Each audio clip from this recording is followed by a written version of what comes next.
Holy crap. People persist in doubting the evidence. Don't run and hide. Don't be afraid. Don't turn away any longer. The truth will set you free. You're listening to Jimmy Church Fade to Black on the Dark Matter Radio Network. We're turning all of our antennas towards Jimmy Church on Dark Matter Radio. And now, your host, the captain of conspiracy, the prince of paranormal. This ain't your daddy's radio network show. This is Jimmy Church, Fade to Black.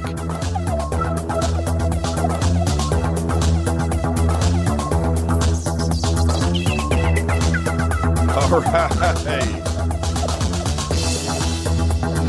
Yeah.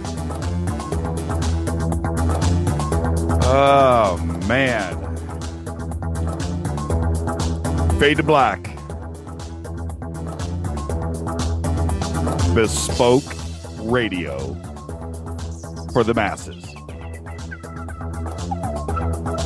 I'll tell you what. Had family visiting from overseas for a while now. And we have just crashed. Stay with me.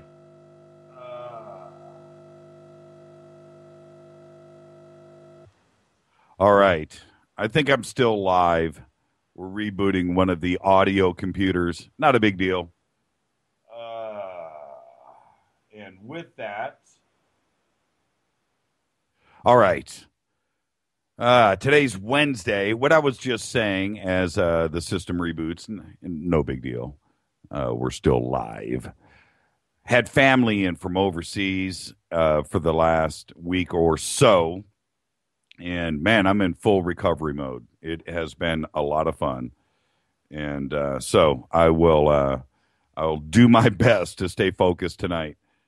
All right. So with that computer crashing, so goes my show notes. How's everybody doing? I just lost TweetDeck and the monitors in front of me, but they'll boot up here in a second. What a crazy day today.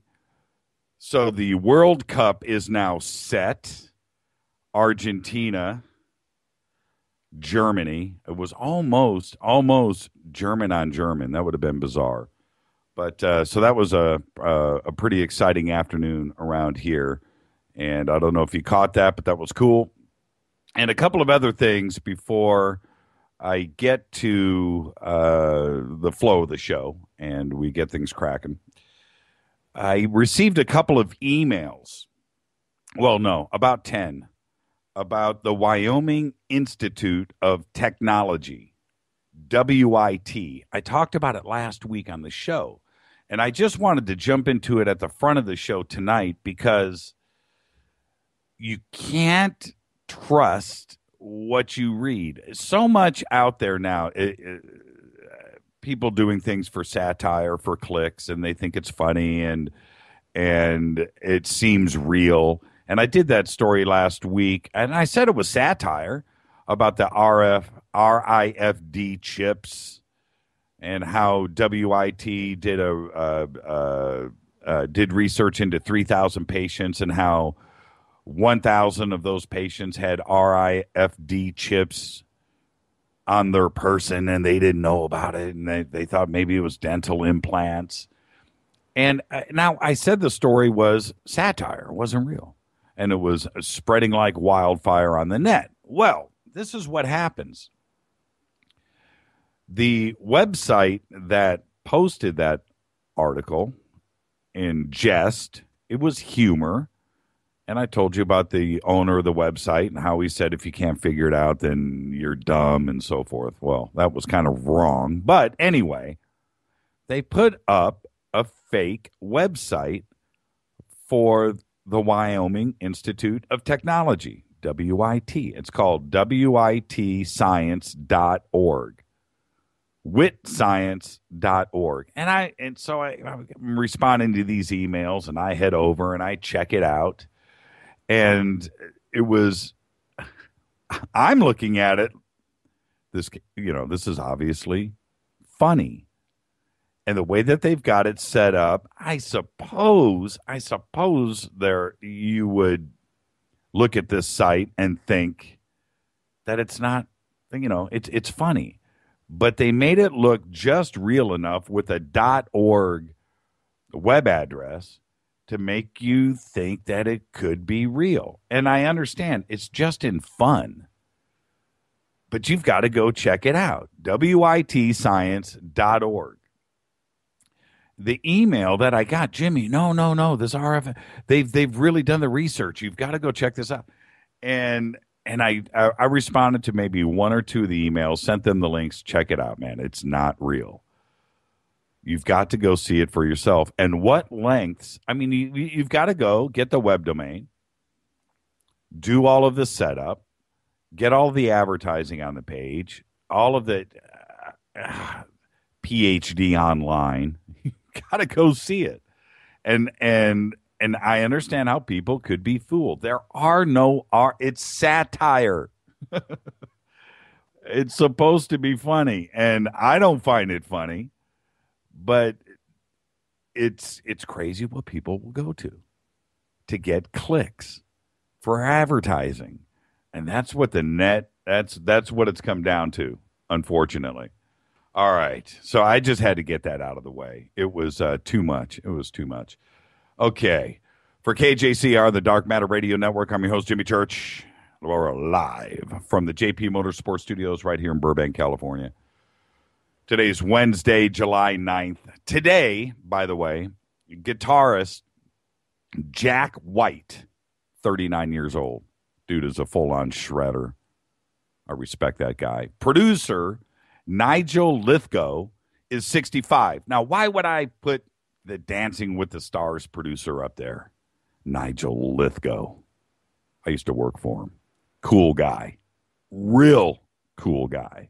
Happy birthday, Nige. And miss hanging out with you. You're a cool guy. 65 years old. I'm not buying that. He's a little wrinkled. I think he's 75, but he wants to say 65. Good for Nige.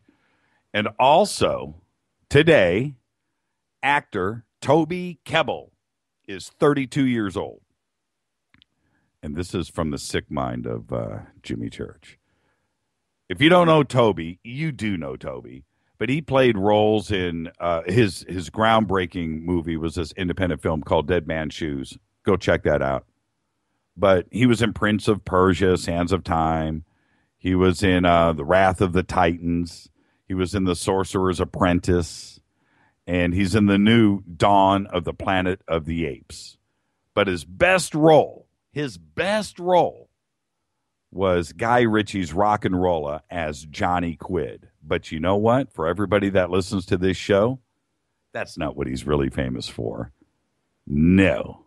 What is he famous for? Kebbell. He's famous for this. To JimmyChurchRadio.com. Don't hurt me, Jimmy. I'm only little. I got to hear that again. This is Toby Kebbell. You're listening to JimmyChurchRadio.com. Don't hurt me, Jimmy. I'm only little. Toby Kebbell. It's a cool dude. 32 years old today. And that clip that he cut for this show references a very famous scene in Rock and Rolla. And if you've seen Rock and Rolla, you know the scene. But if you haven't, go watch Rock and Rolla. And then every time you hear Toby on this show, you're going to bust out laughing. Happy birthday, Toby. You the man. That's a real actor. Follow us on Twitter at JChurchRadio. TweetDeck. I'm refiring up Super TweetDeck. I saw that before the show. At JChurchRadio. Hashtag DMRadioNet. Go hang out with all the other Fadernauts right now. And if you're really nice, if you heard the crash coming, intro audio sounded off. Yeah, it was kind of weird. It was. I saw it coming. I was like, no, and then boom, down. Shoot me an email to Jimmy at JimmyChurchRadio.com. you know what to do. Go over to the contact page where we use non-NSA specially encrypted servers. Don't forget about Contact in the Desert. Last week's winners were Darcy Lund, Thomas Peak, and Sandra Rios. We'll be announcing the next round of winners this Friday. Pretty exciting week that we are going to have here on Fade to Black as the announcements were made. Eric Von Daniken will be here Friday. Tomorrow night, Mark Weinstein. Now, Mark is an internet privacy guru. He has based his life on that and social media and his platforms. And he is a mover and shaker up in Silicon Valley. And to lock him down for tomorrow night, it took us weeks, him jet setting around the country doing his thing. But we've got him tomorrow night. So you're not going to want to miss that show. That is going to be really cool. So Mark Weinstein tomorrow night. And like I said, don't forget about Contact in the Deserts. I was talking to Richard Dolan last week. Von Daniken this Friday. He will be at Contact in the Desert. Go over to jimmychurchradio.com right now. Click on the banner, register, and go and win. We will be broadcasting Friday night, August 8th, from Contact in the Desert. All of the winners will come and meet the Fade to Black crew, come hang out, jump on the air, and do it. It's going to be a great night. Friday night, August 8th, out there in Joshua Tree. So please go and win. Register. Do it. Okay, I wanted to, some of the email that came in. This was one of them. This was from Nikki. Wyoming Institute of Technology did this study. Go to their site. 1 in 3 people have RFID chips, usually dental. Check out the About WIT section, genetics, government contracts, its history. Thank you, Nikki. And I this is what was coming in all weekend long. So it's witscience.org. That's the fake site. And if you go to another website, it's called realorsatire.com. They've got all the fake websites up there and how they deal with it, and you can check it out. But there's a whole Wit Science page, and it's pretty hysterical. All right, let's see. Tonight, Don Bolan, looking forward to that. I've got a couple of other things I'm going to get to in just a second. Right now, let's take our first break. This is Fade to Black on the Dark Matter Radio Network. Audio's back. Computers are back. We are all good. Shoot me an email to Jimmy at jimmychurchradio.com. Follow us on Twitter at JChurchRadio. Hashtag DMRadioNet. Go hang out with everybody. And if you're really nice, if you're really cool, they'll tell you how to get into the secret room on TweetDeck. This is Fade to Black. I'm your host, Jimmy Church, on the Dark Matter Radio Network. I'll be back right after this. Don't touch that mouse.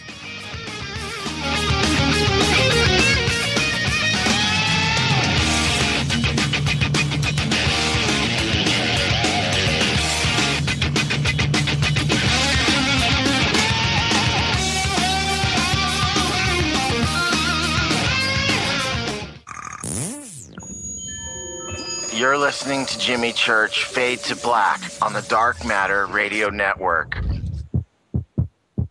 What's up, revolutionaries? It's me, Jimmy Church. Do you have an IRS or state tax issue? Well, I did, and I called national tax experts. My problems were fixed, done, fini, and man, I got to tell you, it was a relief. National Tax Experts are a recognized tax office that services clients in all 50 states. It doesn't matter where you live. Give them a call. I'm telling you, they take the time to understand each and every client's individual financial status as well as their financial goals. And that's exactly what you need, my brother, when you're taking on the evil 3-letter. So, seriously, give them a call today at 1-877-909-5444. Again, 1-877-909-5444, or go check out their website, www.ntax.com. nattaxexperts.com. That's nattaxexperts.com. Tell them Jimmy sent you. This is KJCR at JimmyChurchRadio.com. On the Dark Matter Radio Network.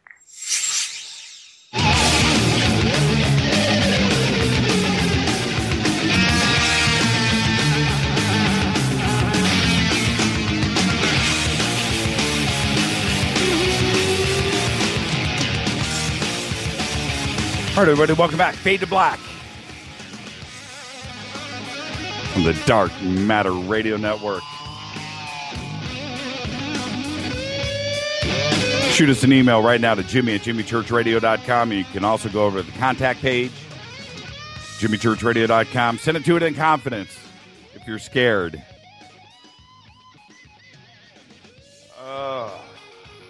All right. I got some semi-breaking news I need to go over. And although I'm not quite prepared to release images just yet, I've got a collection of different websites. I have a whole list of people I want to thank, but I will do that when I release the images. But they are probably listening right now. You know who you are. And before I disclose names, I need approval. I need your consideration. And it's this. Over the last week, we've gotten about 20 different topography studies of the Malibu base. And what they are now showing is stunning. Now, the original topography study that we did and we released to everybody shows the Malibu deep underwater base at approximately 12 to 1,400 feet under the water, from the surface of the ocean down to the top of the Malibu base, 12 to 1,400 feet. Okay? And now, from approximately 6 different official government agencies, from another subset of another 20 software programs and imaging analysis, is now showing the base. And it's really strange because this has come from 4 different sources, researchers. 4. And I know that they don't know each other. That's what's bizarre. That is now showing the base about 150 feet under the surface of the ocean. What's the discrepancy? Well, our first topography study came from an official agency, so we went there. Now it shows a different number. Now, this is what is important to understand. When you are dealing with something like this, you have to look at the evidence. So what does the evidence say? The evidence says if this is indeed 150 feet under the water, that means it was clearly above and out of the water at the end of the last ice age. That is a significant development. Before we make the announcements and post everything and, again, stir the pot on this, everything needs to be confirmed. I have been studying we have, not I, we, and looking at this as close as we can. If this is indeed the latest development, that means this entire structure was on land 10,000 years ago. It is so significant that now, and as you're digesting what I am saying, it is very important to understand it's not as deep as we thought. Now, possibly, we can dive to the top of the structure. That changes things greatly. I was speaking with the director and producer in Hollywood today that is setting up the expedition and discussing this development with him. And it is so exciting because now it looks like dropping ROVs into the water and getting this expedition going is not as difficult as of an undertaking as we had thought, as we had previously thought. And planning this expedition, you have to understand, we are planning on going 2,000 feet, 2,500 feet into the water. That's a half mile deep, and that is logistically a difficult task. You can do it, but it takes certain equipment, a certain size ship, and everything else. But now things have changed. With all of the comments from researchers out there about this base, about it being too deep and it would have been underwater 10,000 years ago, and they looked at things differently, now it looks like we have to put on another pair of glasses and take another look at this. This is a significant development. It is serious enough that you're listening to me right now, and I can promise you this, like I did the first time that when we first broke the story. You will remember this. You'll remember this night. It's game changing. If everything shows and the new imaging that we have, and I haven't released it yet, I think we can release some of the stuff tomorrow. Just got to make sure it's right before it goes out. But everything is cross-checked. And the new imaging that we have and the way that the base looks with these new images, and these are Google Earth, by the way. This is other sources. You'll see tomorrow. It is unbelievable. Earth-shattering. There was one image that it'll change you. And I'm being serious. It is that significant. So with that, so we'll make that announcement tomorrow. We're working on the verbiage of the press release, and we will get all of the names together and all of that, everybody that's involved, and we'll see who wants their name to go public in something like this. It is it's heavy duty. I can't put it into words. So. All right, with that, let me do this, and I'm going to go over to here. And, okay, let me go through a couple of emails. What happened to the other half of the Richard Dolan? This is from Brad. Whatever happened to the other half of the Richard Dolan gig you guys did on location? I don't remember if you ever said anything about it other than it was going to be posted later on. The second half, yeah, we'll get around to it. The second half of the Richard Dolan show is questions from the audience. There's a little bit of Richard and I, but what is cooler than that, and the reason why it hasn't been released is because in the second half of the show, I'm hand-holding a video camera next to Richard, and I'm goofing around during the interview, and Richard's trying to be really serious. And so I just want to edit this stuff together so it looks I want Richard to have some dignity, and it was me clowning around. So we've got it set up, and I just didn't want to release it and then have people not take it as serious because I am just a complete goofball in the second half of the show. So, all right, another email that came in. This is from Roger. He says, many skeptics doubt that time travel is possible, but the ETs, in this case, the Pleiadians, offered to download me with scientific knowledge to give us time travel.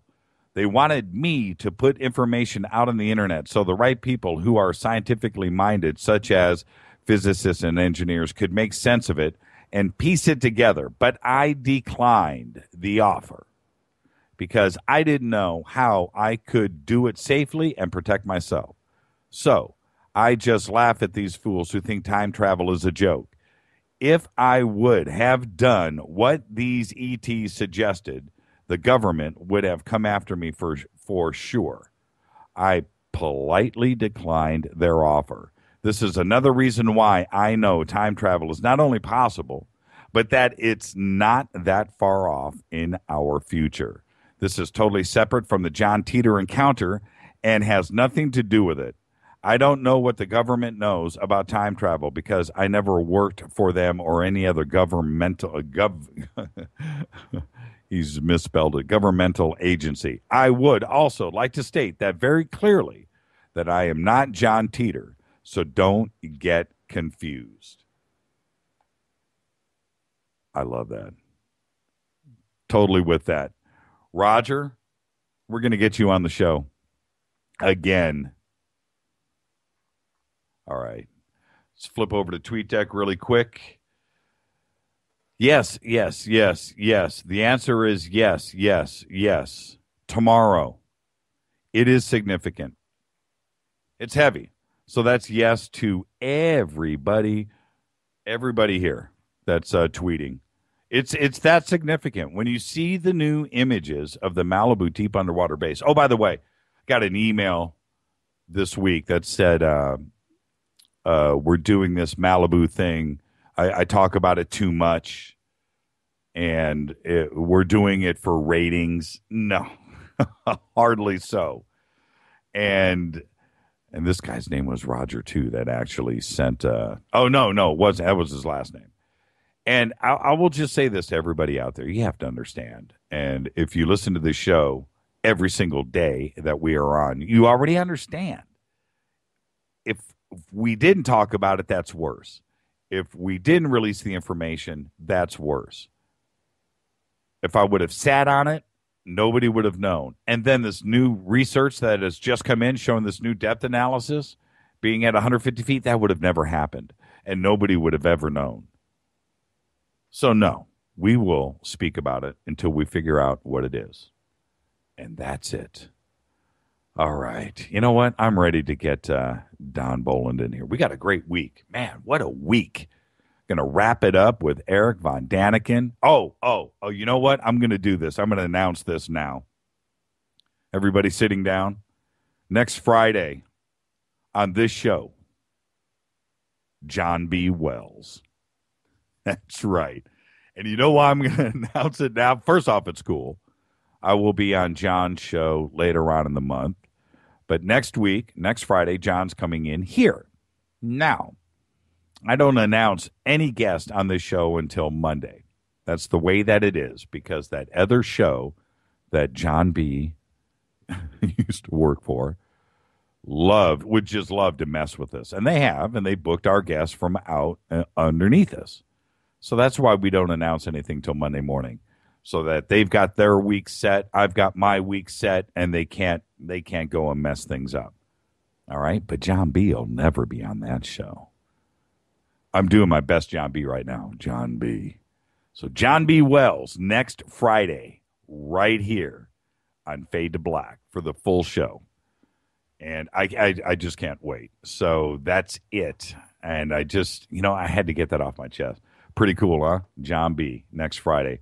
All right. With that, let's go. Let's roll. Let's get this out of here. When I come back, Don Bolan in the house. We're going to be talking about all kinds of stuff tonight. Tomorrow night, Mark Weinstein. Friday, Eric Von Daniken. Shoot me an email right now to Jimmy at jimmychurchradio.com. Follow us on Twitter at JChurchRadio. Hashtag DM RadioNet. Don't touch that mouse. I'll be right back.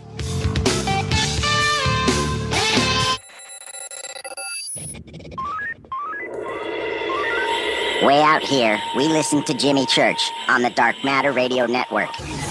Dark Matter. Dark Matter. Dark Matter. Dark Matter. Dark Matter. You're listening to Fade to Black on the Dark Matter Radio Network. ¿Qué tal, mis amigos? Yo soy Mario Carson, el tiburón, y los invito para que escuchen a mi buen amigo Jimmy Church Radio. ¡Claro que sí!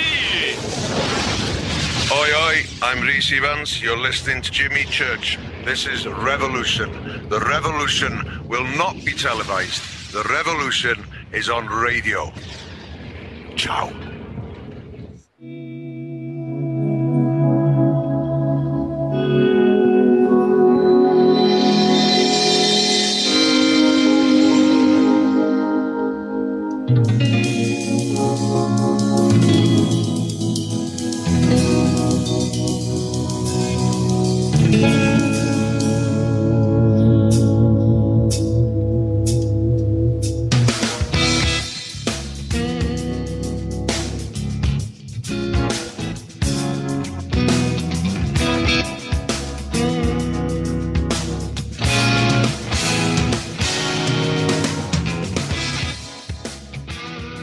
Fade to Black, Wednesday.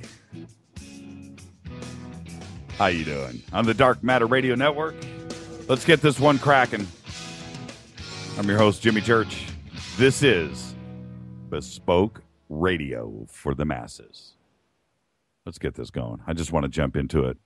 Don Boland, known as Archangel Hallelujah, in creation spiritual hierarchy, is a spiritual healer scribe who has had extensive visits to the high octaves of heaven with Archangel Jesus, Archangel Michael, and Archangel Metatron, who he also mystic travels with, teleportation, bodily time travel throughout ancient history.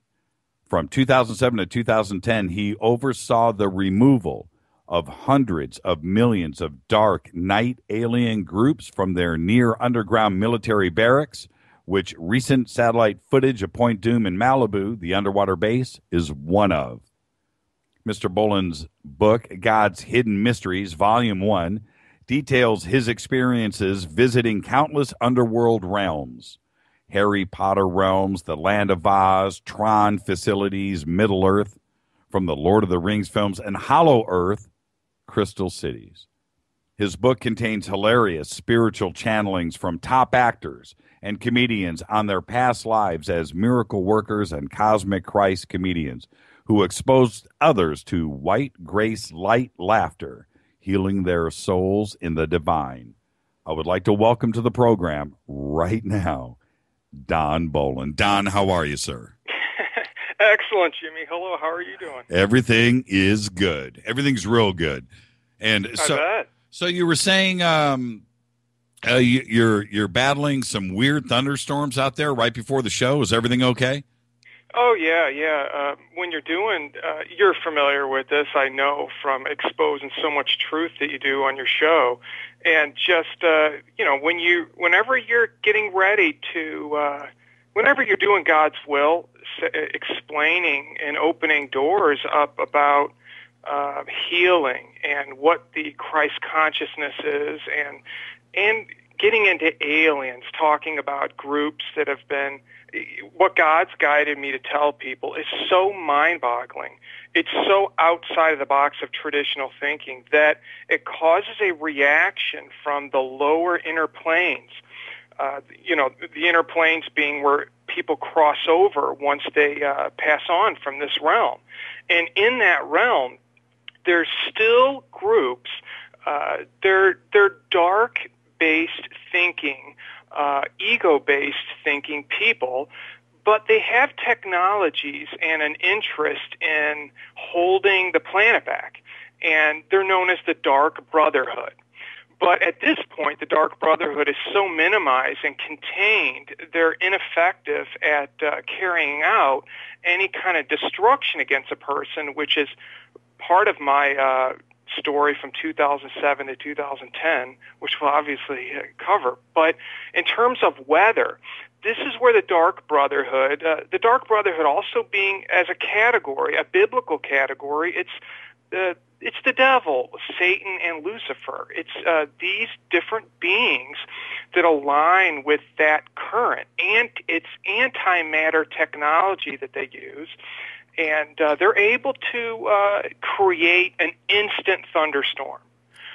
They're able to do it on a magnitude that you would be affected, or they could try to affect you specifically. They could target you in such a way that you hear that thunderstorm more so than another person, or it tries to impress upon you with fear simultaneously.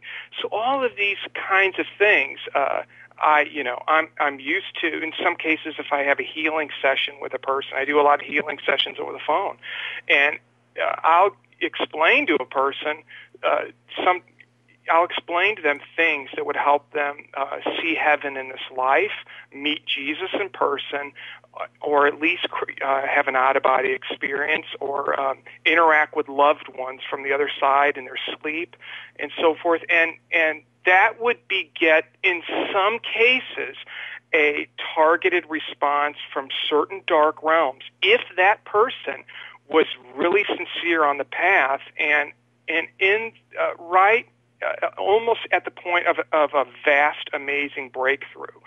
So, have you had any experiences of any kind of electrical disturbances are the big ones? Whenever two spiritualists get together, there's, if you're talking in the car, you can see a stoplight hang on too long. But have you noticed anything like that in your spiritual journey? Well, I can tell you this: it happens every night on this show. So that's just no doubt. It's just with the subject matter that we deal with here, and it's controversial. It's the truth, or trying to expose the truth, and I absolutely feel that sometimes it gets interrupted. I don't know who's doing the interrupting. Whether it's a government agency or something from, the other side, I don't know. But I have said it many times, Don, many, many times. When I was in the sports game, when I was sportscasting, we never had issue one. Right. Never. Nothing. Right. And that show was a 4-hour show every day. A very complex show, technically. And all kinds of things should have gone wrong, but they never did. Here, doing this show, absolutely. There is electronic interference. Right before the show tonight, or during the intro of the show tonight, one of the computers went down during the intro on the show. Now, there's many computers here, and, it didn't stop the show, but certainly to see 2 of my 4 monitors in front of me go blank, it's just like, here we go. It's just funny. It's just what I just tend to expect it now, and I don't really let it affect me. Yeah, in terms of sports, it's going to be a fascinating journey for the planet too, because once more people, athletes, they give glory to God when they score home runs or in post-game interviews and stuff like that. They'll thank Jesus. At times they'll kiss their cross, a necklace, things like that. But when someone gets elevated in God's Word from reading a lot of spiritual books, God guides me to put mine up there as being the most relevant at this time in terms of having His cosmic Christ, white grace light Word, the Holy Spirit. But in the easiest way to understand, stories about celebrities, hilarious stories about Han Solo, and the true stories about who Darth Vader was, things like this. Right. But once people start doing that, it's going to be a playful turn in people embodying God's Word and speaking on truly elevated spiritual terms, heightened in their heart and in their higher mind, creativity, and true happiness. When that happens, people will see fascinating, people will come forward more and more and explain their fascinating trials, just like you have. But it'll be interesting to see. They manifest differently in every plane of existence. An athlete before their game, they know there a lot of athletes are praying specifically to Jesus, saying, if some of them are more advanced in this, but some will say, they'll surrender to God's will working through them, and they'll say, God, do what you will through me. Use this vehicle of mine as expression to your physical might, and hit home runs through me. Throw people out, and I will spread. I will speak of Jesus publicly. I will speak of God, of your name publicly. I will give all credit and glory to the Holy Spirit. There are people the people that are doing that are doing the best in sports. And we're just not hearing their other side to it, how they're, in some cases, having to meditate before the game to remove certain densities. And but the cross for that is very little. In terms of how this works, who has the technologies, God's given me the ability to manifest myself into different hidden realms of the planet. And not just the high octaves and inner heavenly planes, but I've been able to see there's what's known as the underworld of Earth, And the underworld has been written about for thousands of years. Most people are familiar with the term underworld from Greek mythology. Stories about Zeus going to the underworld or battling people from the underworld. Zombies, would be one that it comes up. A lot of people, we hear this, there is a zombie culture right now, fascination with different films coming out and TV shows along that line, and stories of vampires and things like that, and werewolves. And basically the underworld is a dark brotherhood contained environment where people from the inner planes who made wrongful choices. See, when you cross over to the inner planes, some people, they'll do everything they can to find God, to find answers, to seek out libraries. And it's not easily explained when you cross over without any attainment. If you're a typical hard-working person, you cross over with some benefits, but if you fell short in your life by lying or cheating yourself or other people, you become significantly deranged when you cross over. The impact of your judgment comes onto you. This is where the term we hear that term, your judgment day. When people think that judgment day is some time on earth, the physical plane we're in at some point, which God throughout history has given people an instant awakening of all their past lives coming to a fruition at once, where they realize all the mistakes they've made. But when you cross over, this experience happens, and I've been taken through every step of it to understand how people evolve over there. But in that plane of existence, when a person crosses over, Jimmy, they, if they fall short, you can meet people over there that have advanced technologies, and there's spiritual tests you take over there where people offer you free devices or a free trip to another realm.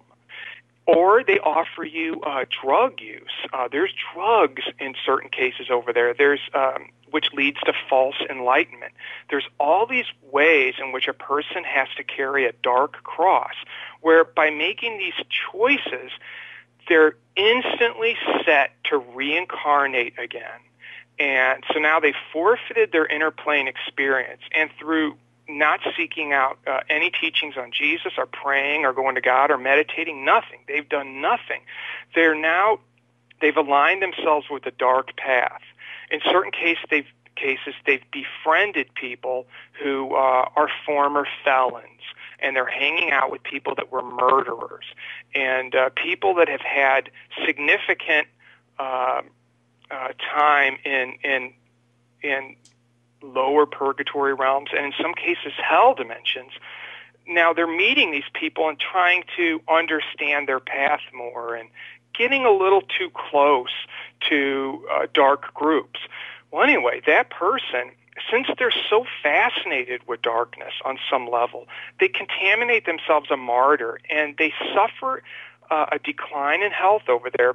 And in some cases, they'll have to incarnate again into the underworld. Now, incarnating into the underworld, they're born in the you're born in the underworld, just like you would be here. They have hospitals there, but I have to explain what the underworld looks like, so to give dimension to this fascination. And then this will include understanding technologies they have that create weather and tsunamis and hurricanes and stuff like that. Okay. So as a grouping, as a topic, the neuronet, if you want to call it, of the Dark Brotherhood is such that a person will be forced to incarnate into these underground realms that are vast.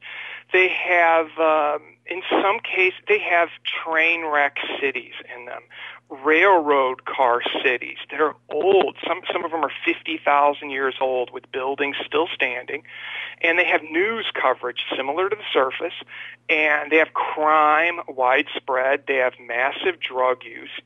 You're essentially incarnating into families that are worshiping the dark in full at times. And in this case, your entire life is this. It's like you're in some cases they're slaves to beings down there, monsters in certain cases. And so all of this is happening, and you're given every opportunity to find God out of complete desperation, because that's this scale of darkness that's weighed against you. So this is a person who has cheated themselves that ends up there, and they've made pacts with the Dark Brotherhood.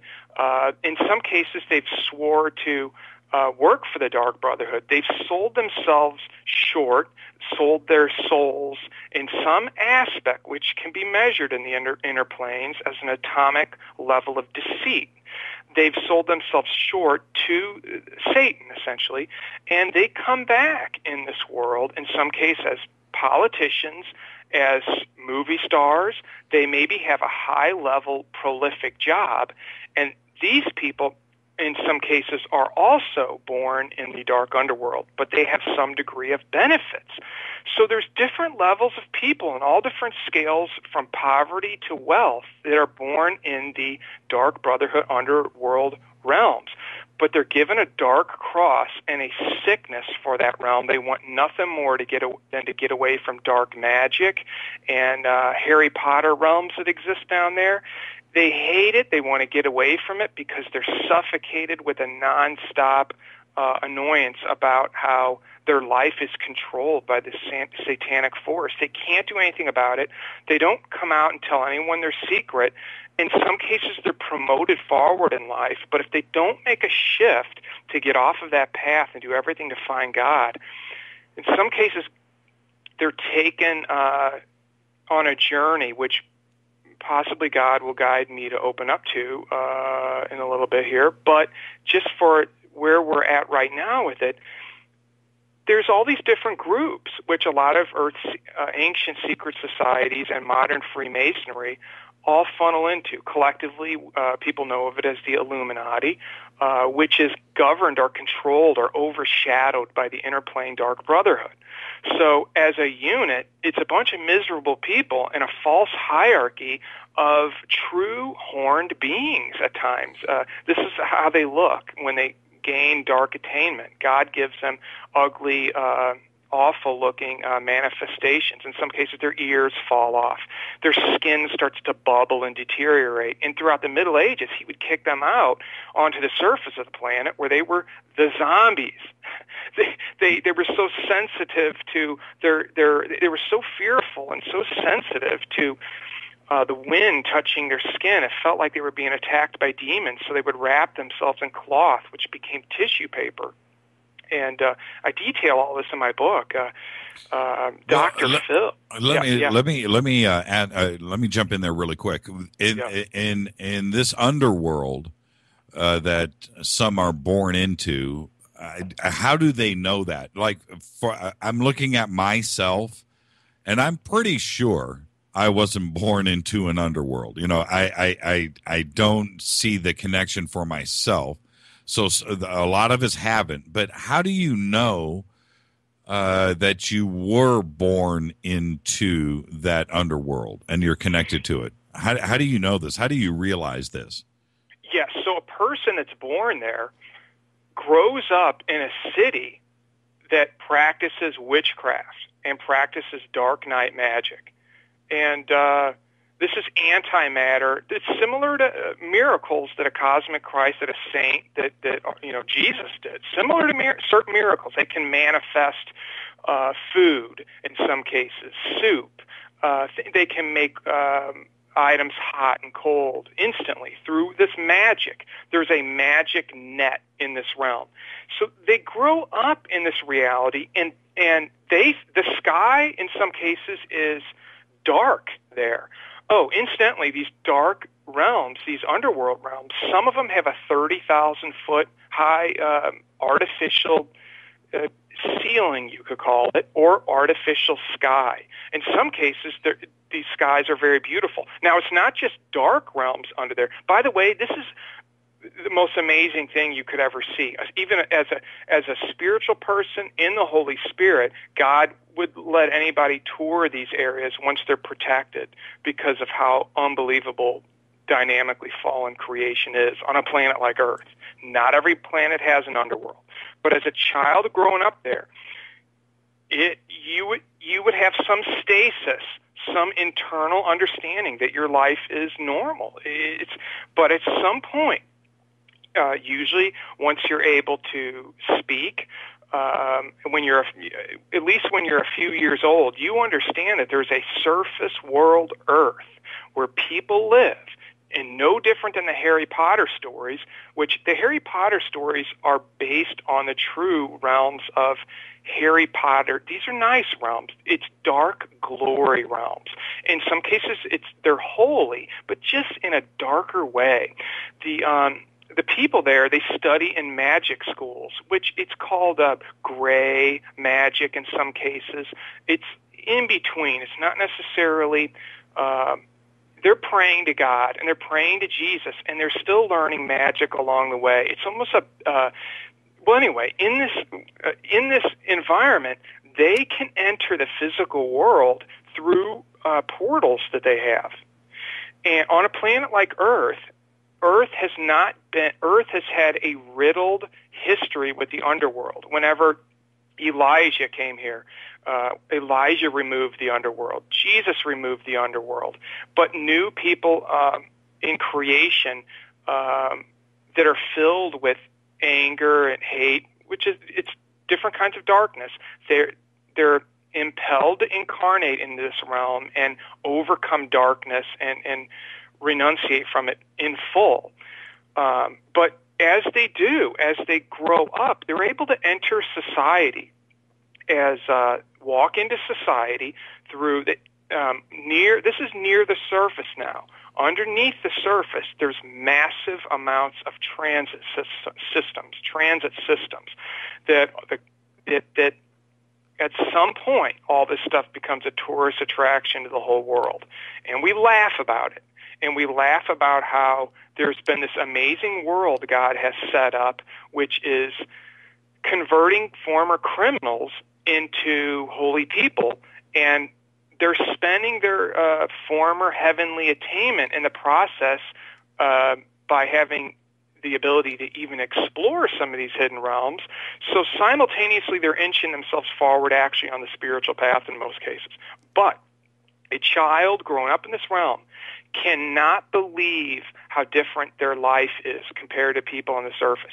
I was born on the surface, but through my through meetings I've had with Archangel Jesus and Archangel Michael and the spiritual hierarchy, God has shown me what their reality is like. And wait, did I catch you up? No. I'm painting the picture in my own mind, and only because it's an underworld. It has been spoken about and written about throughout history, and it doesn't matter what the religion is. It's across the board, and it goes without saying with a lot of different subjects that are in every single religion, and certainly hell or underworlds, from Mayans to, it's just in every religion. So, but what I'm painting the picture of is how this transit system, and because this is it another, this is where I'm going. Is it another dimension, or is this actually physical? It's physical. However, there's other dimensions of it too. Okay, now I have to, I'm going to give clarity of a certain aspect of our planet's divinity before I fill out more about the underworld. Our planet has what's known as the majestic underworld or underrealm, also known as the inner earth, the majestic inner earth. This is different from the hollow earth, which we can talk about, which I've been to often. The majestic underworld is divine. And all the saints throughout history have God's eventually given them the ability to disappear and bilocate themselves, instantly relocate through teleportation or through teleportation. They have the ability to visit these realms and live in these realms, and they're filled with peace and God's harmony and bliss. They have aqua-colored seas, blue seas, blue lagoons that are now they're on they're physical, like the dimension we're in, which is the third dimension. However, the internal state you're in when you get to these places, you're typically in a 10th dimensional state, a 7th dimensional, 7th heaven type internal state. You're in bliss. Your heart, mind, and soul are one in God's Holy Spirit. And so in that state, you're a multidimensional Christ being who has met Jesus by that point.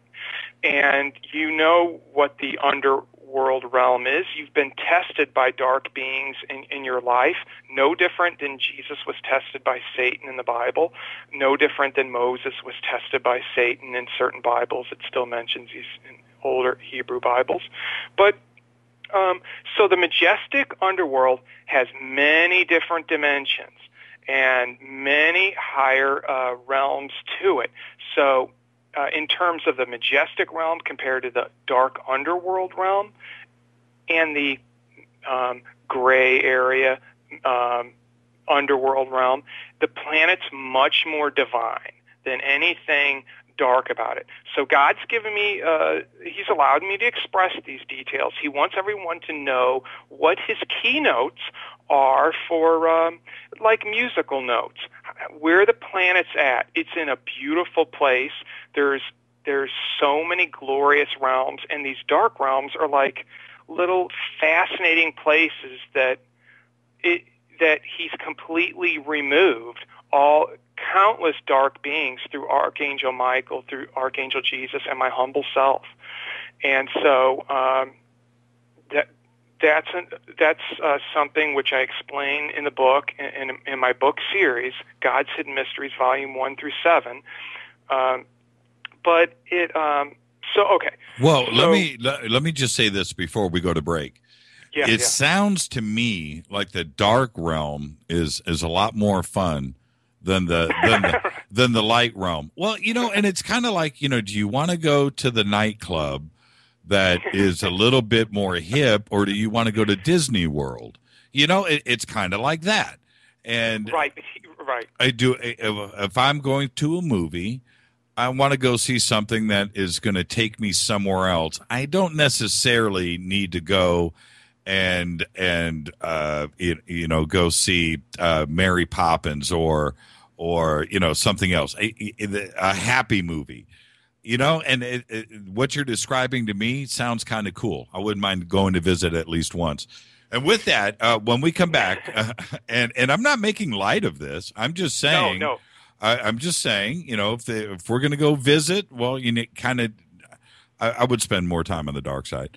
There's a fascinating turn when I can expand on it after your break. Yeah, what you just said. What you just said has so much merit to it, but other deeper meaning and truth to what the light is and what the dark is and what God's hidden hand is. Well, that's exactly it, Don. It's easy. It's easier and more fun to be the bad guy. And it's hard work being a good guy. That's hard work, Any parent will tell you as they're raising their children. You raise your children, every child, we all did it. It's more fun to be the bad guy growing up and and to not do your homework and to misbehave. That's easy and more fun. It's hard work going down the right path. And it's a fact of life. It's just the way that it is. Well, in terms of how those realms are, the people that are in the dark realm, in terms of a creative expression. Yep. I heard music. Yeah. We're gonna go to break really quick. Okay. But I was gonna let you lead into that. When we come back, let's talk about the Malibu deep underwater base. Sure. And that's it. We're with Don Bolan. Be back right after this. What's up? My name's Brian Taylor, Ninja Badass Extraordinaire, and this is JimmyChurchRadio.com. KJCR in your face. JimmyChurchRadio.com on the Dark Matter Radio Network.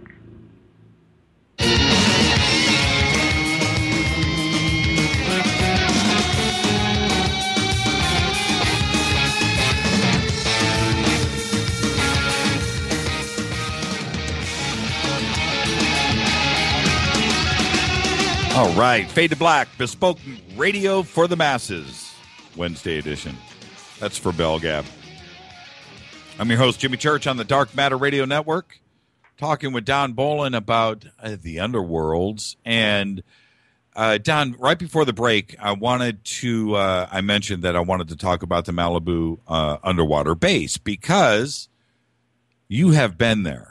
And so let's back up for before we go directly into it. With the Malibu base, you saw it, and then when you first saw our press releases and the stories starting to break through the media and rip across the country, what were you thinking? Well, God's given me access to what's known as your Christ eye crystal vision, which is in my third eye. Your third eye, when it becomes purified in light, in white light, in the Holy Spirit, God can show you and guide you around creation in an astounding way, where you can see visions He gives you or actual true areas of reality. And so in my Christ Eye Crystal Vision, He just alerted me that certain news of one of these realms that we cleared out with Jesus and Archangel Michael, we cleared out dark-based alien groups, millions, hundreds. This is hundreds of millions of people we did this with. And one of the bases was in Malibu. And that picture you showed, when I saw it, what I was shown in my Christ eye was different than I've seen inside of this, and it's impressive in there, and there's a lot of technologies that are gone, removed. It's been looted, but I was shown the inside and funny pictures that are in there, and there's funny things on the wall, pictures of what people used to look like in the past, and kind of like comic strip. In Egypt, you see the different hieroglyphics. Well, in this, there were hieroglyphics that Archangel Michael manifests, which were basically him in his past life. They're funny little comic strips that whenever people are able to tour these areas, and a scuba diver could get down there. It's 2,000 feet underwater or more. But anyway, that's what I was shown. And when I saw it on your website, by the way, you did a phenomenal job with that. Your group who posted that, or who you worked with for that, it's unbelievable what that is, what it represents. Basically, this isn't it's not a dark base. What that is Archangel Michael manifest that architecture 30,000 years ago. Okay. And what you're seeing is the pillared, circular temple area that's shown on the satellite map, which all the area is, a lot of it's blue. It is like your satellite footage shows. And your satellite footage, the different angles are spot on accurate. It looks amazing, and it's divine. Now, here's a fascinating thing. When a divine person, or when a person is working for the spiritual hierarchy, for Archangel Jesus, when they put creativity out into the world, it has a certain amount of grace light in it. Your picture is the only picture that the intelligence behind that, when someone looks at it, the intelligence God has behind that, if you're a truth seeker and a believer, and when you see that picture and know that these bases exist right under our nose, and know that this is a former divine temple. It's a Grecian holy temple. It's made out of stone mostly. It's a quality of stone that Archangel Michael manifests. It's not a stone that was ored from the earth. It's a vast, omnipotent archangel can manifest material form just through thought. Jesus could do these things on epic scales. So Archangel Michael in 30,000 BC manifested this, and it was known as the temple. So it was above water then, and this was off the coast of Malibu, where it is now, where the base is. So that's when it was above water, and it was known as the Temple of Forgiveness throughout much of history.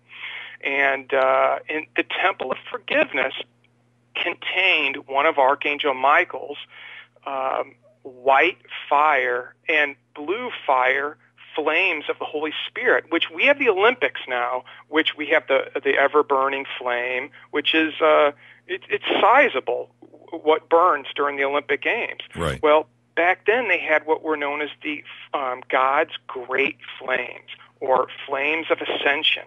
And what it did, there were smaller flames that if you passed your arm through, it would transmute every level of carbonite atom in you into light. And so if you passed a sick person over it, or a person with an ailing heart, they would be rejuvenated to an immortal state, or an ascended state. And after passing themselves through different purification tests and different flames, they could then disappear and teleport, in some cases mystic time travel throughout creation. Anyway, Archangel Michael had an enormous flame there burning, which upheld the entire continent of North America mostly in a higher degree of happiness and peace. There were these great ascension flames at all the healing temples in Atlantis and in the Egyptian pyramids throughout 7000 BC and later. But so in terms of that base, what happened was that was one of God's protected spiritual temples. People from around the galaxy would go into the main rotund area with the pillars that people can see on your website online. Right. And and they would go in there and see their past lives. It was a past life pavilion, no different than let's see, we saw in the movie with Albert Brooks and Meryl Streep, Defending Your Life. You've seen that movie, right? Yes. Where they're in the past life pavilion and they're absolutely. They're well, that was what was going through my mind when you were first describing the underworld and the transit system and so forth. Yeah, absolutely. Great movie, by the way. Great movie. Yes, unbelievably enlightened person Albert Brooks is, and I cover him in my book series. He's a member of the spiritual hierarchy. David Letterman is, Johnny Carson, the late Johnny Carson is, Jerry Seinfeld. As comedians, they're known as white grace-like comedians. They're not dirty. Their humor is elevated in a higher level of the Christ consciousness mental plane. They're not outwardly holy, but they've had miraculous past lives, which I detail all throughout my books. Well, we're going to get to that, and I definitely want to talk about David Letterman. But okay, so back to so you're saying that it wasn't a base that was used by ET, or isn't currently used by our military, or is it? And is it an entrance to something? Does it go somewhere, or is it just a standalone temple, or is there is there a tunnel on the backside of it? Does it go somewhere, and does it? Right. Well, you've been there. I haven't been there, so I'm trying to figure out. We're going to head out there in a couple of weeks, and we're going to get down there and check it out. Please continue. What is it? A standalone temple? You were saying it was 30,000 years old, which I don't doubt. I feel that it is very, very old. I'm just going off of my, gut feeling here. But so is it a standalone temple or is it connected to something else? Yes, it's both. It is a standalone temple that has numerous, throughout history, going back 30,000 years and 10,000 years ago, and there was a mixture of horse and buggy times, similar to what people think of ancient Greece. It was modern and very clean.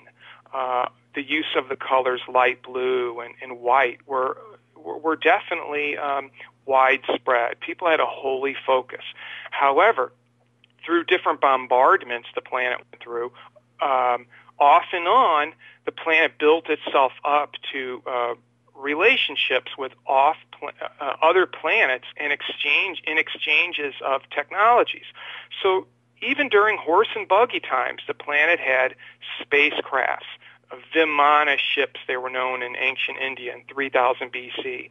And all throughout history, there's been off and on vast technologies and time travel technologies, no different than people designed their own time travel technologies back then. The saints in the healing temples would tell people, you don't really want to do that. You'll be able to do it naturally on your own. Just study in our temple and meditate near the ascension flames, and you'll become a mystic traveler. But throughout time, so that base, when people see that base on the internet, the left side of it, the northern portion, where those long streaks of erosion in the earth can be seen? Yes. Okay, those were pillars that were nearly 2,000-foot high pillars over there. Those were massive. That was a massive docking area for small motherships. Okay, can you imagine how that would look before it collapsed? Right. Well, the structure itself is 2.5 miles wide, so it's big enough for anything. And, I think everybody needs to understand when they look at these pictures, it's not small. It's 2.5 miles wide. The pillars, we're going to recalculate all of our figures, but I think we're standing by our original figures of 600-foot tall columns with that ceiling being 500 feet thick. I think that is standing on its own, and that's pretty accurate. How far it is under the water, we're working on that now. But the distance between those pillars is 1,000, almost 2,000 feet wide. So anything could pull through that. What's sitting next to that structure, those channels that are there too, that's looking a little bit funny. It's funny that you say that, Don, because somebody sent me some images about a week ago, and I've tried to go back and nail this down, but of a definite tower structure to the north and to the area that you're pointing to.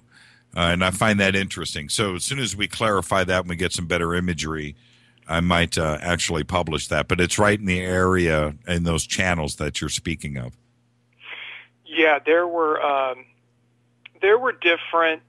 And if you're looking at the picture to the right of the temple, that was another pillared pavilion where scout ships would land. So what you had there was this became a galactic tourist destination for a spiritual person, and it was always protected for thousands of years.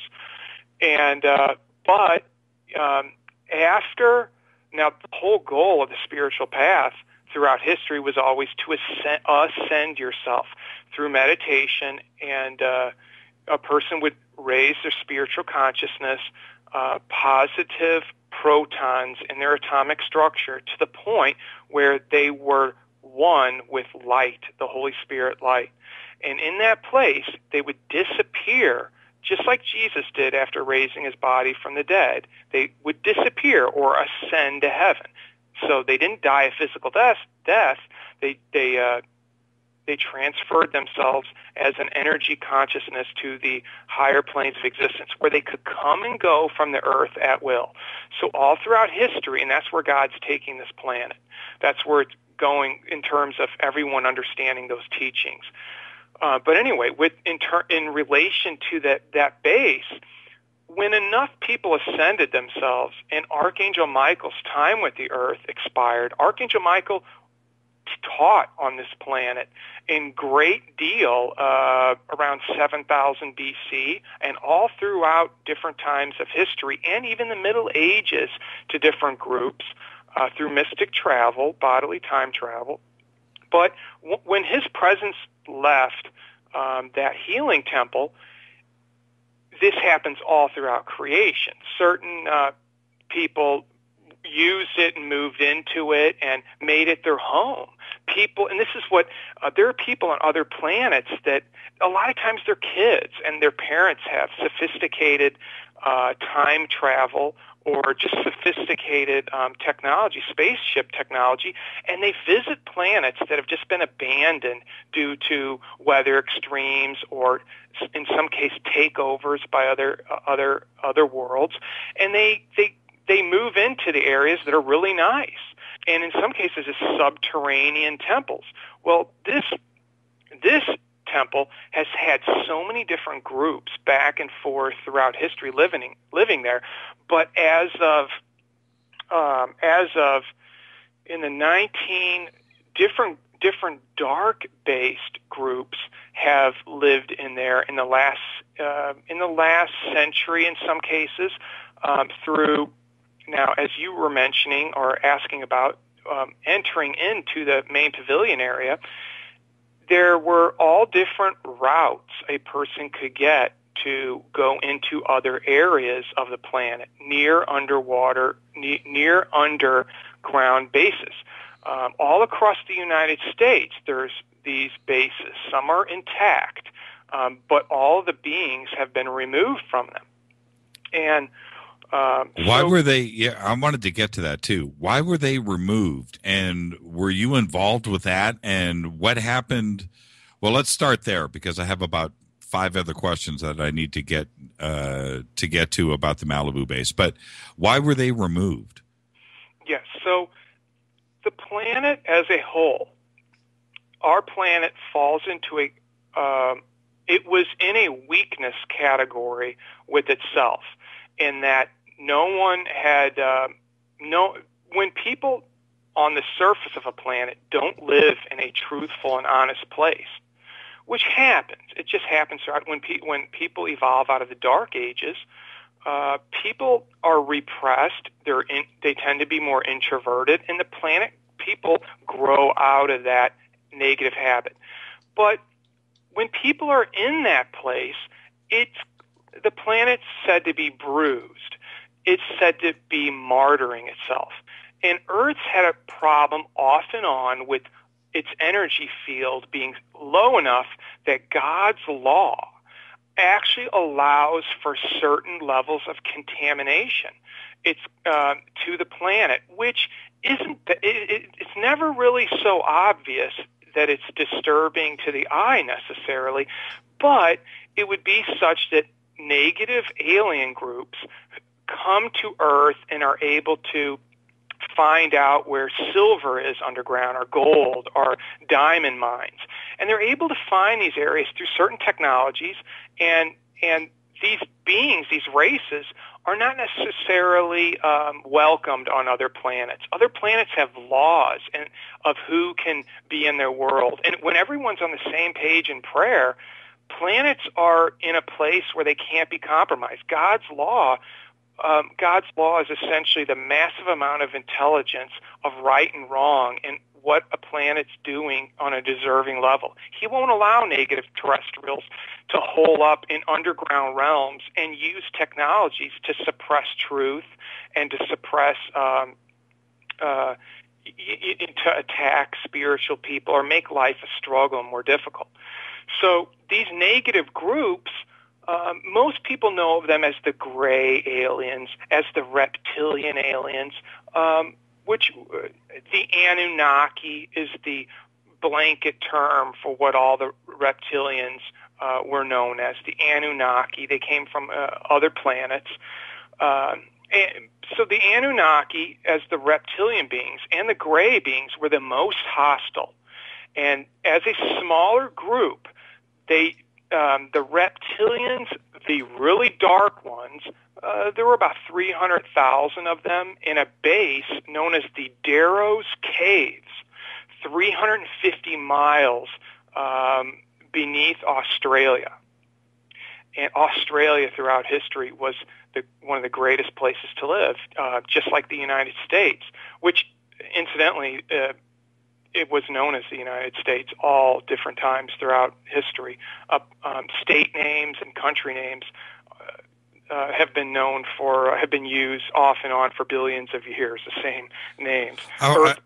Don, really quick before I forget, with E.T., you were suggesting that God is involved with them too, whatever God may be, but is it this for E.T. the same God that we would have here on Earth? Am I understanding you correctly? Yes. God, the true understanding of God's state is primordial bliss. God is spirit beyond creation and the heavenly planes. So God, in a manifestation of love and bliss as an outward pouring of this intelligence, created all the interplane heavens and later densified physical planets with beings to incarnate and evolve back to him. But in that, so God is omniscient, omnipresent, and omnipotent, all-knowing, all-powerful, and scientific with divinity. And so in that, there are beings God has created that are so intelligent and they have such long lifetimes. There are positive aliens, like the gray aliens. There are positive groups of them. They're beings known as they call them the tall white aliens or the tall grays. Now, they're an example of a race of beings 7 foot to 12 feet tall. Some of these beings are, and taller. And they have the large eyes, but they're blue. They're divine. They're beautiful people. But parts of their groups defected from the spiritual path and using technologies found ways of creating clones to do their work. And in many cases, these intelligent races, one of the easiest things to do when you're living on another planet and you have technologies, one of the easiest things to do is go find a planet that has fossil fuel resources that you can claim. Some planets are seek and find, and they go to these planets and they start loading up their multidimensional ships with diamonds, with gold, things like that, and they bring them back to their own planet and they sell them. They risk their lives doing this and enormous tickets in outer space by the Galactic Federation for illegal trade. They're not registered with the Galactic Federation's like the all-knowing government of our universe, of Havana. That's the name of our universe. So our universe has numerous Galactic Federation groups that the Universal Federation oversees these different groups. So you have the universe in some ways has this little bubble of deceit sometimes when people are still growing, where these aliens are going back and forth from planets like Earth. They're stealing resources, and they're creating all this karma in the planet. God loves these beings, but they're clones, a lot of the ones that are doing the work. So imagine you're this wealthy real estate tycoon or this wealthy tycoon who has these businesses going, and you create a clone force to do the dirty work. So they're getting caught in spaceships in outer space and getting tickets, or they're being apprehended, and so you lose some of your resources on board. But it's this is this little loophole to how some of the universe works. Well, God put a big clamp on all of this and began removing a lot of these clones. Archangel Michael and Archangel Jesus and myself, we did that. We removed a lot of these clones, and they were, if you speak to a clone being, there's the Men in Black were, people are familiar with the movie, and it's certainly on your show and others what the true Men in Black were. If you discussed aliens at one point, people had interactions with these cloned humans that were known as the Men in Black. So there's all these races created clones that were doing work underneath the surface. In some cases, they were, and that's just and they're controlled by darkness, the dark side of God's force of creation, which is known as magnetism. So as a collective, they're draining the positivity of the planet. And in some cases, wherever there's the most crime, there's alien bases beneath those areas of cities, of countries where these groups were pulling people from the surface away.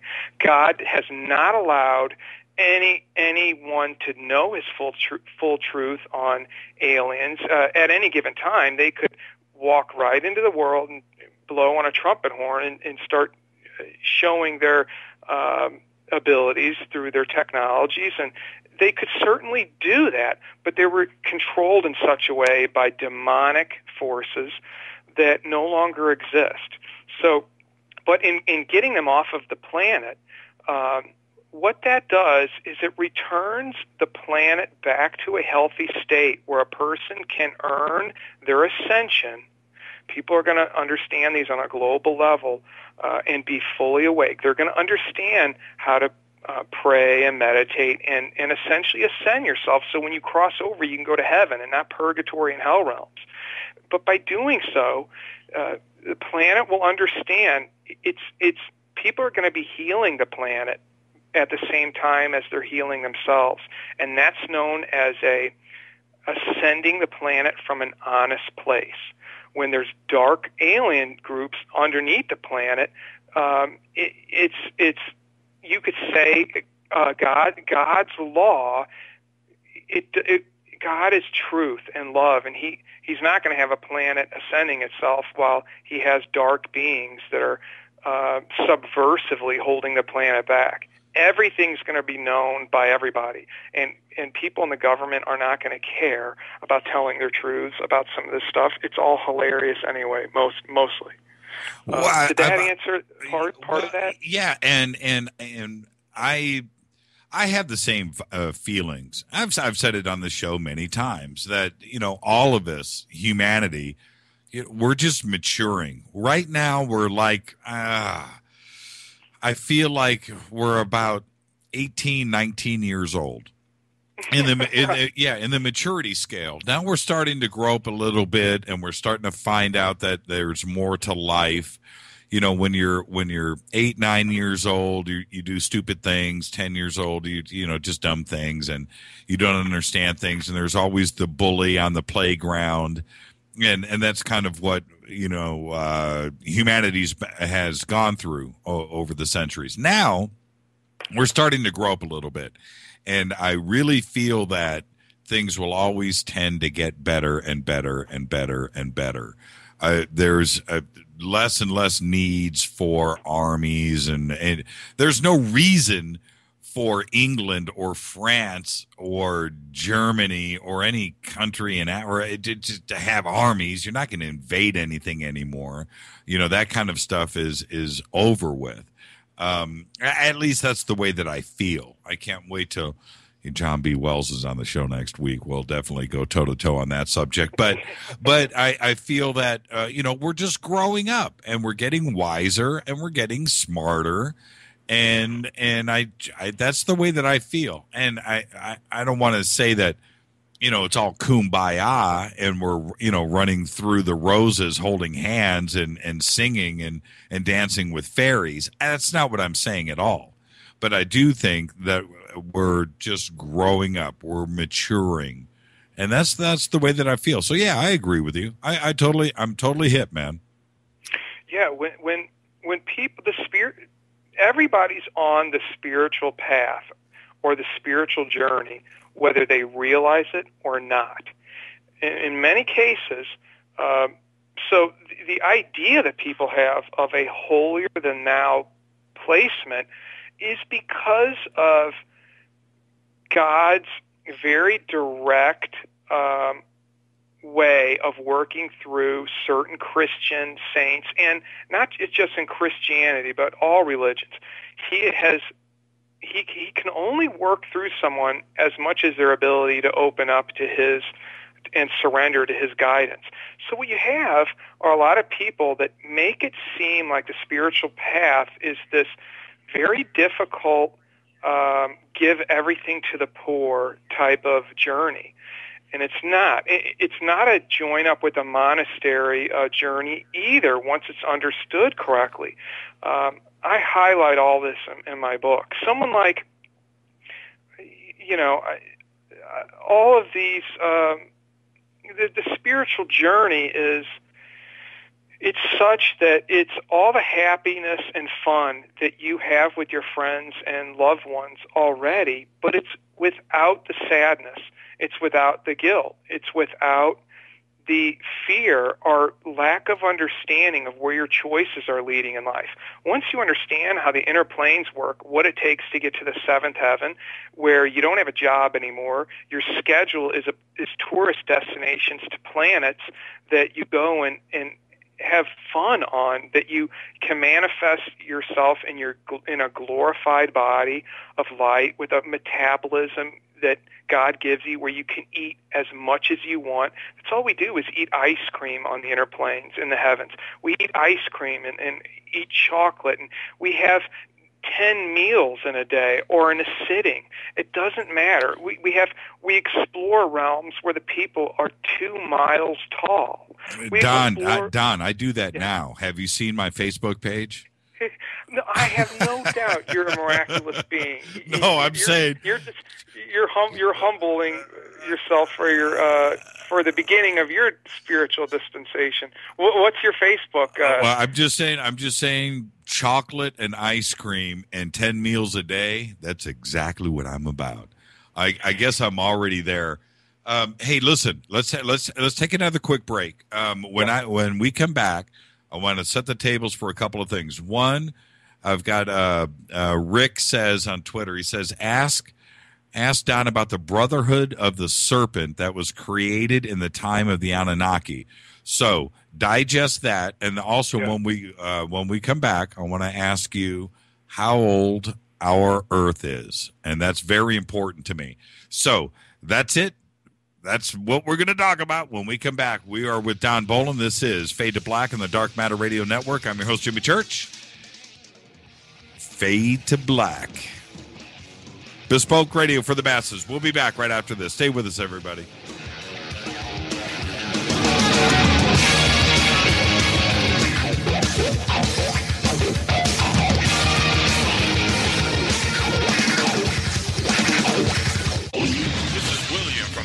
And I listen to JimmyChurchRadio.com. Jimmy Church.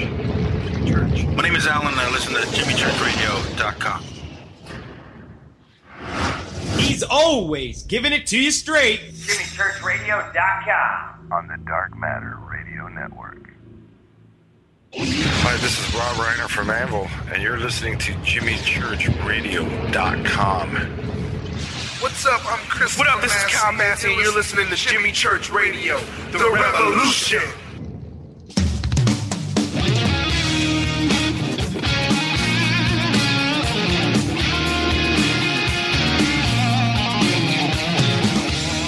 All right, everybody, welcome back. Fade to Black. Fade to Black. Bespoke radio for the masses, only on the Dark Matter Radio Network. I'm your host, Jimmy Church. Shoot me an email right now to Jimmy at JimmyChurchRadio.com. I got some email that's been backing up. TweetDeck has been on fire. Follow us on Twitter right now at JChurchRadio. Go do it. Follow us, hashtag DMRadioNet, and jump in on this conversation about the show tonight with Don Bolan. And, okay, I'm going to make a big announcement right now. I'm going to watch Twitter light up. Are you guys ready? Everybody ready? We're going to start doing Faded Black on Tuesday, this Tuesday. That's right. 4 days a week. And the Tuesday night show is going to be call in only. Call in only. So that's what we're going to do. It's Keith's idea. That's a good idea. So we're going to be taking your calls all night, Tuesday night. We're going to reset this week's shows. We'll discuss all of that and whatever else anybody wants to talk about. So Fade to Black will be call in all night long, and I'm really looking forward to it. So that's what we're going to do this Tuesday. We'll get everything up on the website tomorrow. We'll make all of the announcements. Now, it's up to you, by the way. You guys make this everything you've been asking for Fade to Black four nights a week. So I'm going to give it to you, but it's going to be call in only. That's it. Make it a great night, and we'll do this forever. Okay? All right? That's it. Let's get back to Don. Don, are you still with us, my brother? Yes, sir. Yes, sir. Did you hear that announcement? Yeah, it sounds like you're going to be working a lot, and oh, yes. What kind of vitamins are you? Do you like vitamin C? Yeah. If you only knew the amount of vitamins that I take in a day. Yeah, it's you know what though, you can't complain. One can never complain. Anytime you complain about whatever, your dad would always come back down on you and go, you know what, it's the life you chose. And so that's it. It's a fun gig. I love my listeners, and I love hanging out with them every night. I would do it every night if I could, but I don't take those kind of vitamins though. It would be a whole lot of work. So anyway, let's get down to a couple of things. I am. And the listeners that come into this show every single day, and it's very humbling, Don. It's just humbling, but they are very, very, very smart. And one of the things that we talk about a lot on this show is lost history, lost civilizations. Everybody knows my point of view. I know that I feel that probably numerous civilizations have come and gone that we know nothing about. And we're finding out more and more every single day. But now the age of the world, the orthodoxy out there, archaeology, will have you think that, we just sprang out 3000 BC and suddenly we learned how to farm and add and subtract and the wheel and intelligence and alphabets and written language and everything just happened overnight. I don't buy into that. But how old is our Earth? Yes, so Earth is 7 billion years old. Billion with a B. As opposed to 4.5 billion, what history books will tell us? Yes, and that's impressive. That that's a good sign of Earth's intelligence. That we're not too far off, and so it's fascinating that I'm happy that we got that close to it. But it's 7 billion. You'll see the number 7 coming up in a lot in terms of where creation is expressed from in terms of God's numerical importance. But in terms of where we're at right now, here's a fascinating thing about Earth. Biblically, it's said that that God created the Earth in 7 days, resting on the 7th. Right, you're familiar with that. Uh-huh. Well, in terms of how God can create, he can create planets instantly through direct manifestation through his divine will. He can bring a planet into creation instantly, which he does often. There's constantly new planets created. And there's another way planets are created, which is through cosmic evolutionary cycles or sequences, where God essentially the spiritual hierarchy is involved in great proportion to creating new galaxies and universes. God is co-creating through them.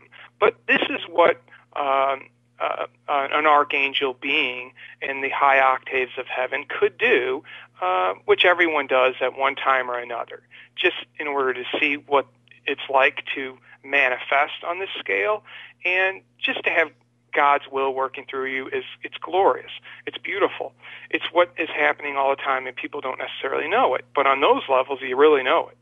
And so our planet, so in certain cases, God will manifest, or a Big Bang will happen as an outer manifestation of all kinds of matter, and the planets that become gradually condensed, and they're square in shape, triangular in shape.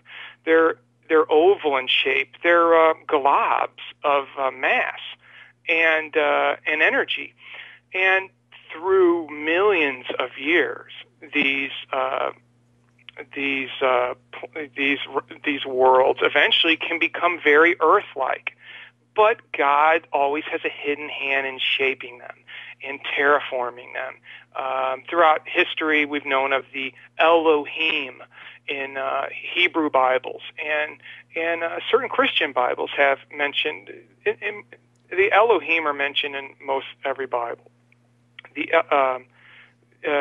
Well, I shouldn't say that. Bibles have become very stamped out of truth lately. But the Elohim are the archangel co-creators that would manifest themselves on a planet, terraforming it in blue grass and orange grass and stuff like that. Amazing different variations of creativity, and what our planet looks like now. So there is God's hidden hand in creation. But in terms of high aspect heavenly time, there is that understanding of one day of God's creativity equaling many millions of years. So it can be confusing when all of these truths come to a point where in India's Vedas, the Vedas were the ancient India Bibles in ancient India, which have shocking truths in them that go back millions of years, stories from millions of years ago. Well, they explain how God creates planets in the universe and Earth, and they explain it happening billions of years ago through long sequences of events, which in certain cases, you have one part of the planet to understand that truth, but then you have Christians that believe, well, God created it just like it says in the Bible, which is actually true, fascinatingly enough. He created it over a week.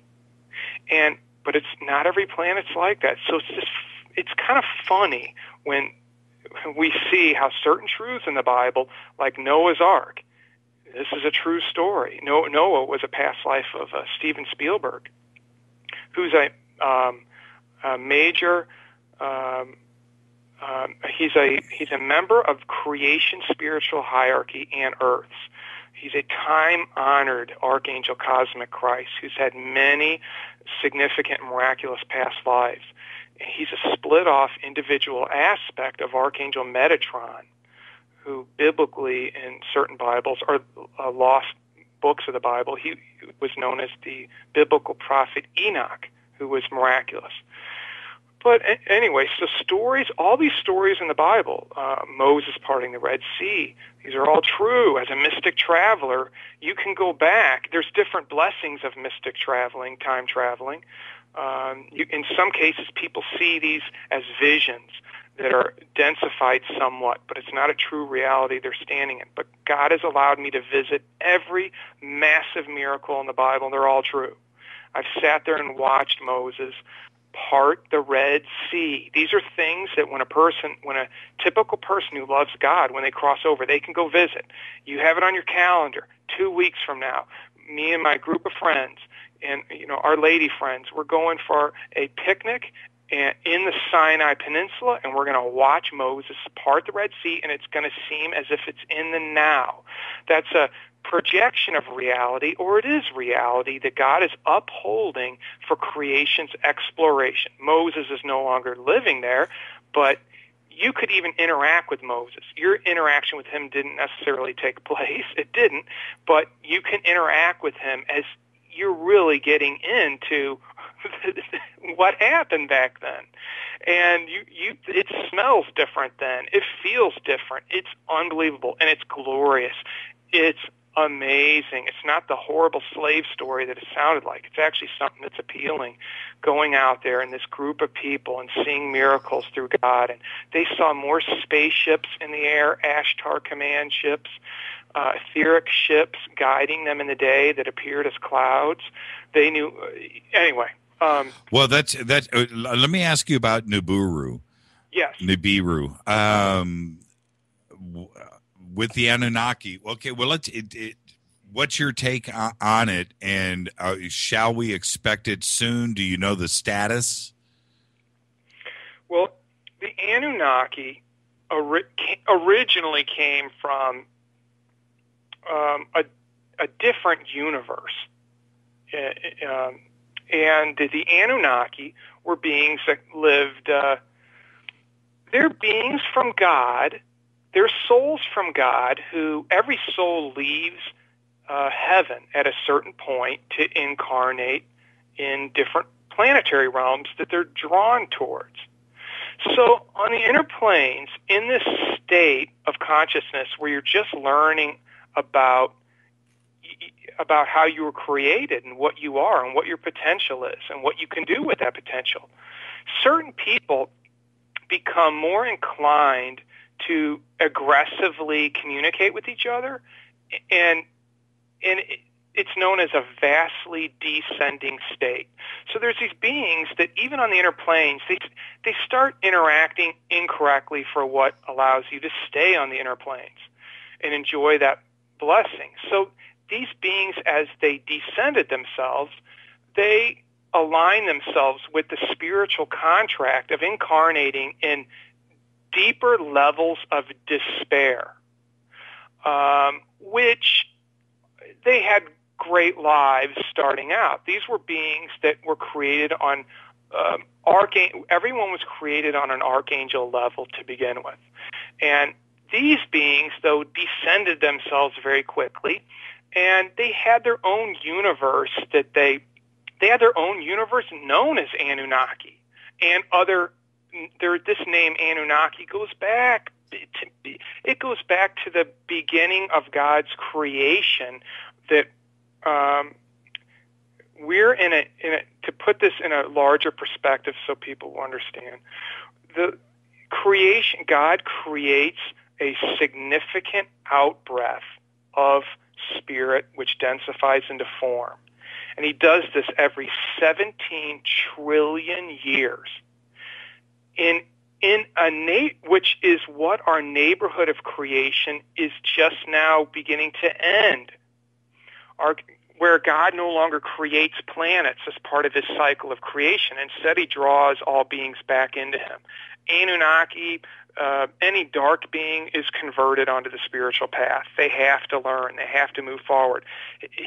God's entire design for creation brings souls back to him in perfection. But so this 17 trillion year cycle, it's not as long as you think once you're in the high octaves of heaven, where time is measured differently than the physical plane. Mm-hmm. But in that plane of existence, these Anunnaki beings are the scourge against a normal, rational thinking person of the light. They're your intense person who could create a business very quickly and get it trading on the New York Stock Exchange in 10 years of its creation out of their garage. They have that kind of mentality, which is a gift from God to be able to master on that level. However, back when they first descended themselves, these groups, and God's always had beings that descend themselves more quickly and more densely, known as the dark path. But when they came into their own universe, it was a universe that had gray aliens in it too. It had all different kinds of beings in it: serpent beings, the reptilian beings, insect beings. They were all horrible creations. In a way, you could say that the advanced soul that they were martyred itself and quickly aligned themselves with gross creation in order to essentially learn and grow out of it. On a higher level, they conspired to dupe themselves into filth, into a damaged state, which in a sense they knew they could perfect themselves and ascend out of and get into heaven without having to go through as many lives if they were successful in thinking correctly. In other cases, they've had to go through long, detailed lives because they fell short.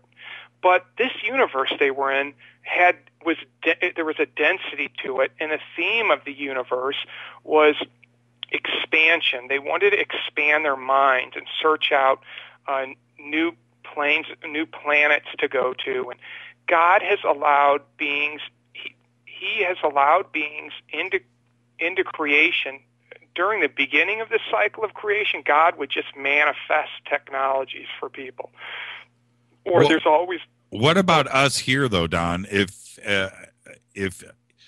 other civilizations out have been visiting this planet, and we're at the end of this 17 trillion year cycle, are we going to be able to explore other planets ourselves? Is there enough time left?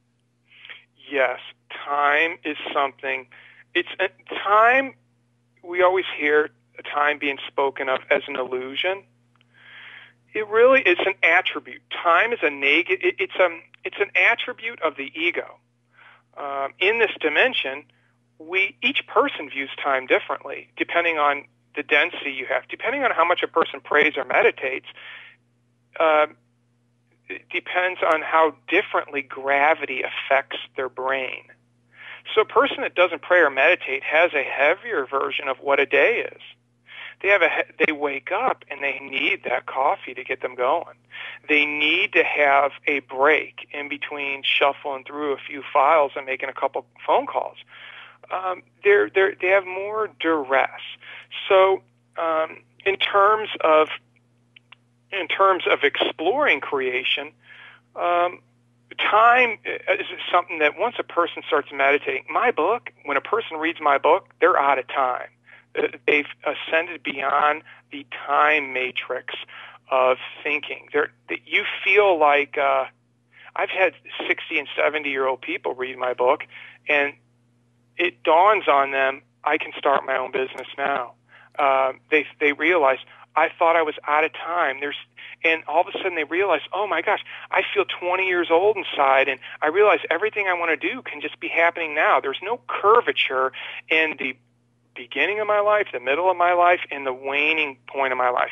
Being in an ascended state is being in a constant happiness, bliss state where time is not an issue. So in terms of our journey, yes, you become an ascended being. My book is to guide people to receive a pillar in heaven through in full ascension from ever incarnating again, which means that you have a direct link to Jesus and Archangel Michael and the Anunnaki. For a long time in spiritual circles, the Anunnaki were someone to fear, and they were dangerous, and they had harmful technologies they used against society, which is partially true. And many of these beings crossed over to deep impacting hell realms, where they found themselves back to a semi-divine state after long trials on the purgatory realms and inner planes. But these beings, when they came to Earth, they were moved around to many different planets. And in some cases, these beings created their own planets out of titanium. And we know this in science fiction through George Lucas' work with Death Stars. So Death Stars were created by the Anunnaki.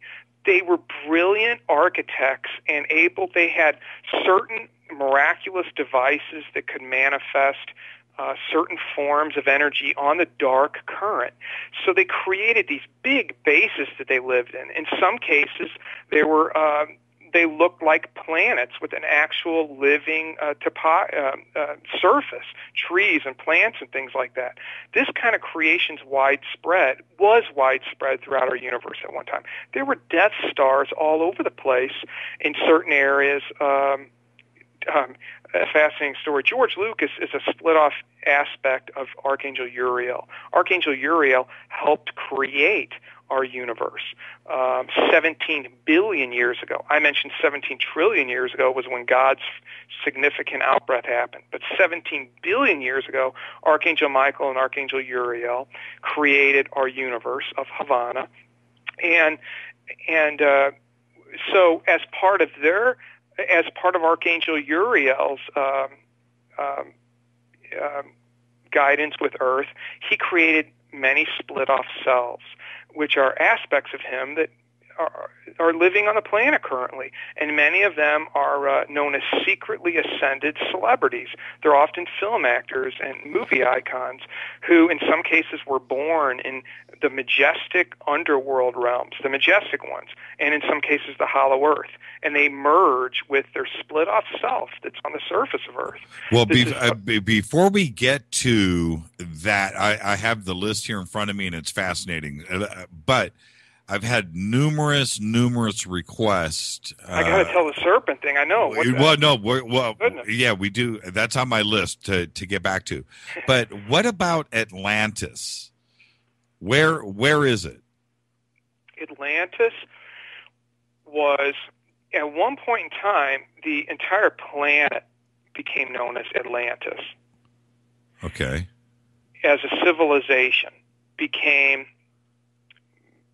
partially, but the planet has always had intelligent people on it that kind of pulled the focus away into creating their own names for countries and continents, which is fine. That's always part of how a planet works. But in certain cases, the planet was known as Atlantis as a whole. But Atlantis as the continent was where the Atlantic Ocean is now. It once connected Atlantis as a continent went back millions of years. And, 300 million years ago, there was Pangea. Pangea was the grouping of all the continents into what looked like a pillar, which God does every once in a while. Changes happen to a planet. There's countless ascensions, mass ascensions of people to heaven, and the planet becomes re-terraformed. The Archangel Elohim come in, and they manifest new temples, which future humanity will discover and wonder where they came from. This creates fascinating stories throughout history. Fascinating. It keeps people interested in who God is and what he's capable of. So Pangea, this grouping of the continents, at different times, archangel beings, and in a lot of Archangel Jesus' past lives, he helped relocate. Him and Archangel Michael would relocate these continents and space them out into where they're supposed to be located. So people think naturally over millions of years, the continents spread out to where they're at, which in some cases is actually true to how certain planets evolve. But in other cases, it's very much a miracle that was, the continents were moved by miraculous beings. So you never quite, on the inner planes, there's game shows where contestants, on the inner planes, there's realms like Earth, more advanced and beautiful, of course, but we still have fascination with game shows in some extent, because trivia over there is vast. So people learn, they get questions, so when was, did Archangel and Jesus manipulate the planet, the continents during this timeline epoch? So you and your friend one of you would say, yes, they did. They did move it through thought. And you would find out, no, they didn't. This was natural erosion and natural tectonic plates separating. So it's difficult to really put a finger on where God has had miraculous outreach in creation or whether it has evolved naturally. So back and forth, God has a hand in creation through a spiritual hierarchy, and sometimes he doesn't, and it just naturally evolves.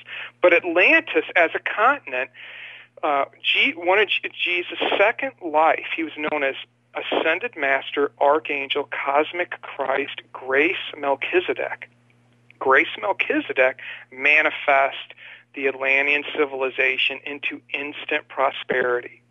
He manifests crystal healing temples, some that were 10,000 feet tall, massive pillared spaceports, marine, aquamarine, underwater temples, near underwater temples, all kinds of, he hollowed out mountain ranges that he manifest, the Appalachian Mountains he manifest, and he hollowed out many of the mountains, which are now hidden retreats that the spiritual hierarchy works with humanity that gain access to them through their serving God in their life. So Atlantis was Grace Melchizedek. Grace Melchizedek was massively attained, just like Jesus. The Bible only hints at Jesus' attainment. We know certain miracles, but he was vastly more attained in terms of miraculous ability. But in all of Jesus' past lives, he was like this. But Grace Melchizedek could manifest entire planets and solar systems and galaxies and universes and groupings of universes. This is the level of potency, omnipotence God gave through him. So beyond that universes, he could manifest cosmic clusters, which were groupings of infinite universes. So in terms of my writings, my book, the stories on Grace Melchizedek, no one's covered Grace Melchizedek's life ever. I have his entire life detailed in there, which just takes you right to heaven. It brings you to Jesus' feet like no other writing. I'm grateful to receive these truths. But in Atlantis, which my book details in depth, Atlantis technology, history, and so forth, Atlantis had the ascension flames inside their pyramids and outside of their pyramids. They were all over the earth. But in Atlantis itself, Atlantis 30,000 years ago and 100,000 years ago was connected to the east coast of the United States, and it was connected to Europe. It was all one continent back then. You could drive essentially from North America through Atlantis to Europe. But when Grace Melchizedek, he manifested himself from heaven. He was not born. 300,000 B.C., he stepped out of heaven as a 27-year-old that was 12 foot tall. He was a Grace white race Caucasian. He had brown hair, hazel eyes, like many of Jesus' past lives, and he could take people instantly to heaven. He could dematerialize their body and transport them there instantly so they could see what a life in service of God would have as a reward, which was basically just, go out of your way to read spiritual books, and anytime someone tells you of a new book, go read it, and you and your friends God will open up you to other truths, other ways of his truth moving you forward in life. So it was that. He was trying to get them on the spiritual path. But in doing that, Atlantis went through different stages of evolution very quickly. Grace Melchizedek raised them to a silver age of jet aircraft. Very quick. He raised, a miraculous being does not give everyone God's outpourings of Holy Spirit glory automatically. They don't just start manifesting spacecrafts for people to go travel the stars. What they do, not necessarily unless they've earned it through previous attainment. So in this case, he quickly educated people on technologies. The planet was barren somewhat at this time, that he was remaking it over in God's image. It had existed many other times in the past with many major metropolitan areas that are beyond where we're at now, and in some cases lesser than where we're at now. A lot of brick use. But when he came along, he took Atlantis he jumped past the locomotive age. Everyone had to know what a locomotive was. In studying in his pyramids, they understood in 300,000 BC, they understood quickly what jet engines were. And he began giving them guidance on how, and the raw materials, and how to create these items. Through miracle prayers, he overlighted them with his omniscience and omnipotence, where they quickly they were genius-level creators, inventors, and they quickly created airports, and they understood F-16 fighter kind of planes. And he jumped them past that to beam ship technology, or light crafts, which they're also known as I am presence spacecrafts, where they're essentially protected from any bombardment or hostile forces.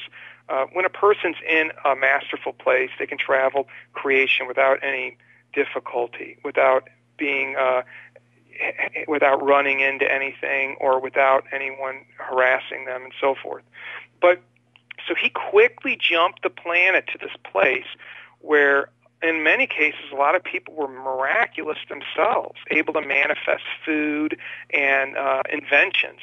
And so the planet was in what was known as a blue age of Holy Spirit glory. And that's what the alien base that you have at Point Doom represents, a blue age, where a lot of the stone was blue. And he manifests a lot of that. It's not natural, the formation of blue stone. In some cases, God can make it natural, but in his case, he manifested blue. So Archangel Michael manifesting the base that you have on your site. But anyway. Okay. So hey, Don, let's take a quick break. And when we come back, let's go down this celebrity list. I find it so fascinating. And we'll maybe even take some calls. We'll see. This is Fade to Black on the Dark Matter Radio Network. I'm your host, Jimmy Church. We're talking to Don Bolan about the history of everything. We've got a lot more that we still need to cover yet tonight. Shoot us an email to jimmy@jimmychurchradio.com. Follow us on Twitter @JChurchRadio, #DMRadioNet. Next Tuesday, going to be taking your calls all night. I'll be back right after this. Stay with us.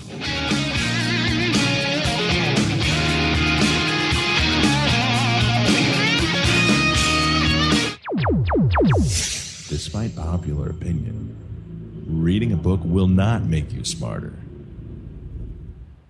But listening to Jimmy Church will, on the Dark Matter Radio Network. He's always giving it to you straight. JimmyChurchRadio.com. On the Dark Matter Radio Network.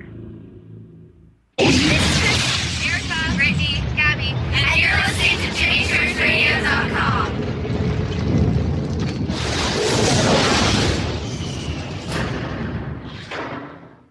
This is KJCR at JimmyChurchRadio.com. On the Dark Matter Radio Network.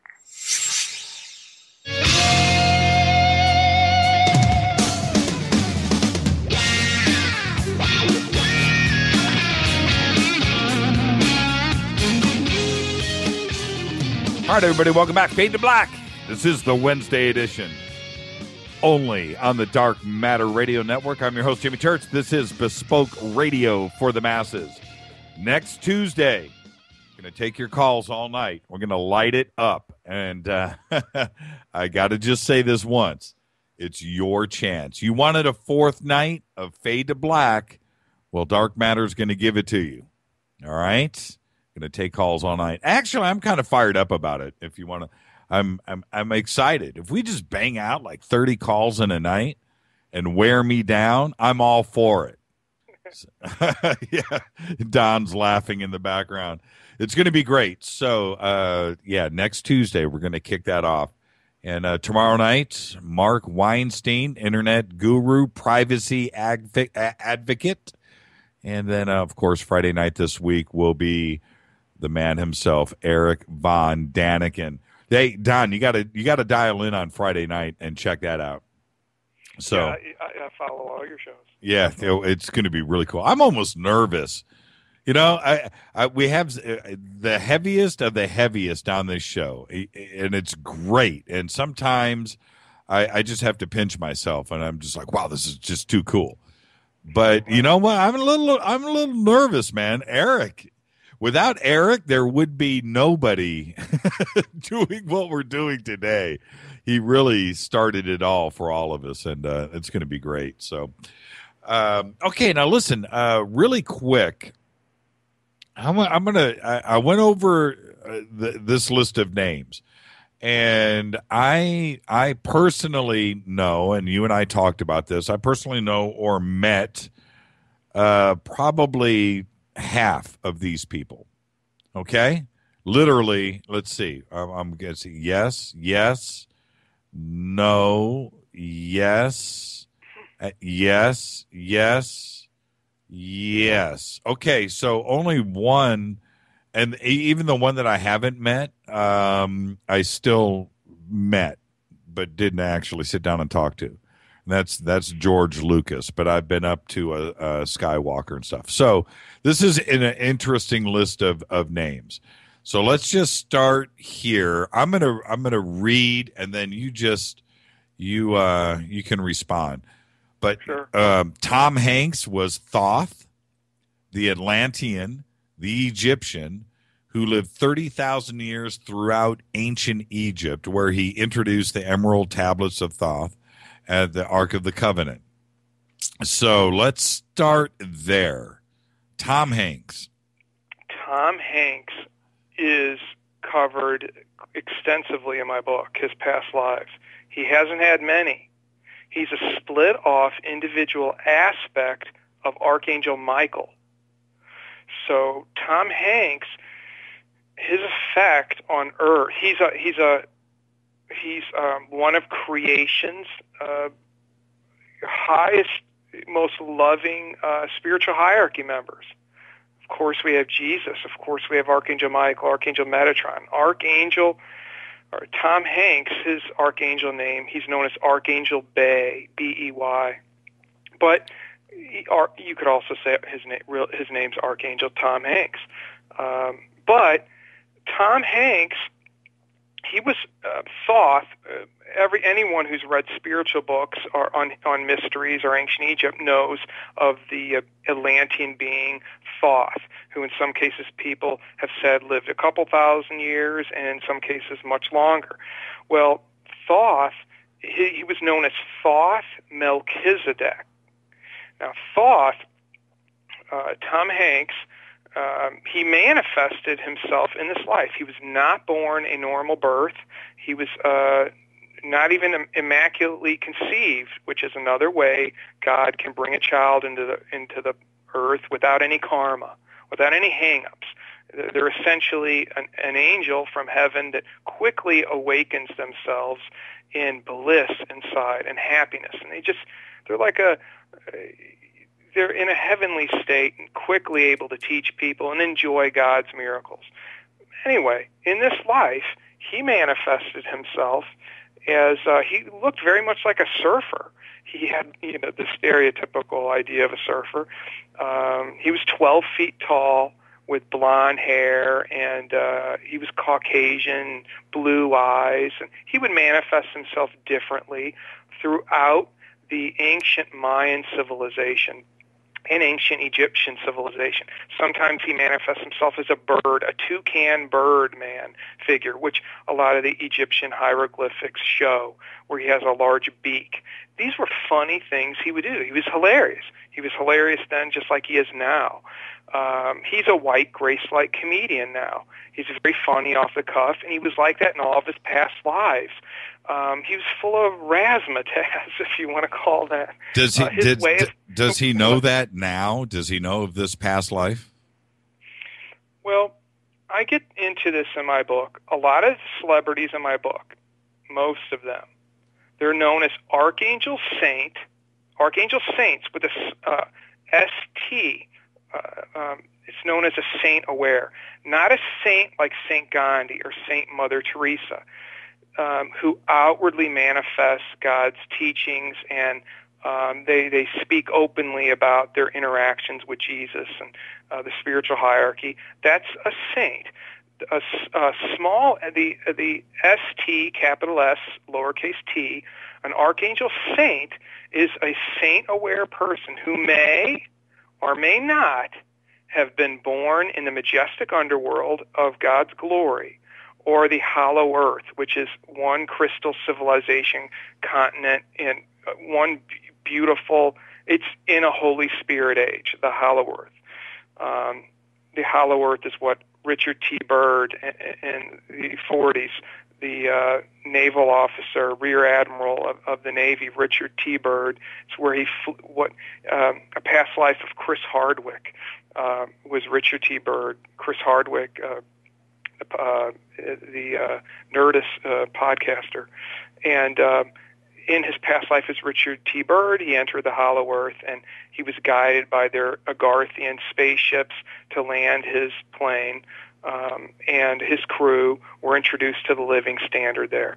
So inside the Earth, 700 miles below the surface, the Earth opens up to what's known as the hollow earth, which is people are born in the hollow earth, or they move to the hollow earth from the surface, depending on miracles that God can take someone out of their body at any time and give them a life in the hollow earth, while their body continues living here, which is known as a split-off self. So the planet's filled with these hidden secrets of how God evolves Earth and other planets, but all planets are hollow. In Earth's case, it's 700 miles beneath the surface, and that opens up to oceans and seas and rivers, in some cases that are 30 miles wide. They're crystal clear waters, rainbow lakes, aqua blue seas, aqua oceans. There's continents known as Poseidon and Agartha and Shambhala. And so these areas of the planet, in some cases, a lot of celebrities have been born there. And in some cases, they have a split-off self that's born on the surface. This is just one way of going about this truth. I'll explain the others. So as a split-off self living on the surface that's born in normal life, this being in the hollow earth can merge with their split-off self on the surface. It's an ability God gives them, and they're not necessarily held up to spreading the truth, preaching the gospel kind of thing. They're known as a secretly ascended celebrity, or they're usually iconic figures, but not always. In some cases, they could be the bagger at the grocery store who just seems like a beautiful person inside. In some cases, they were born in the hollow earth. They're merging with an aspect that was also their split-off self that was born on the surface. They're carrying out lessons in life, understanding how to grow and expand their spiritual DNA, doing let's just call it a beginning job. Brad Pitt. Let's jump to Brad Pitt. Yes, Brad Pitt is also, Tom Hanks manifests the pyramids in Egypt. Everyone wants to know how they were built. Were they built by the Ark of the Covenant? No.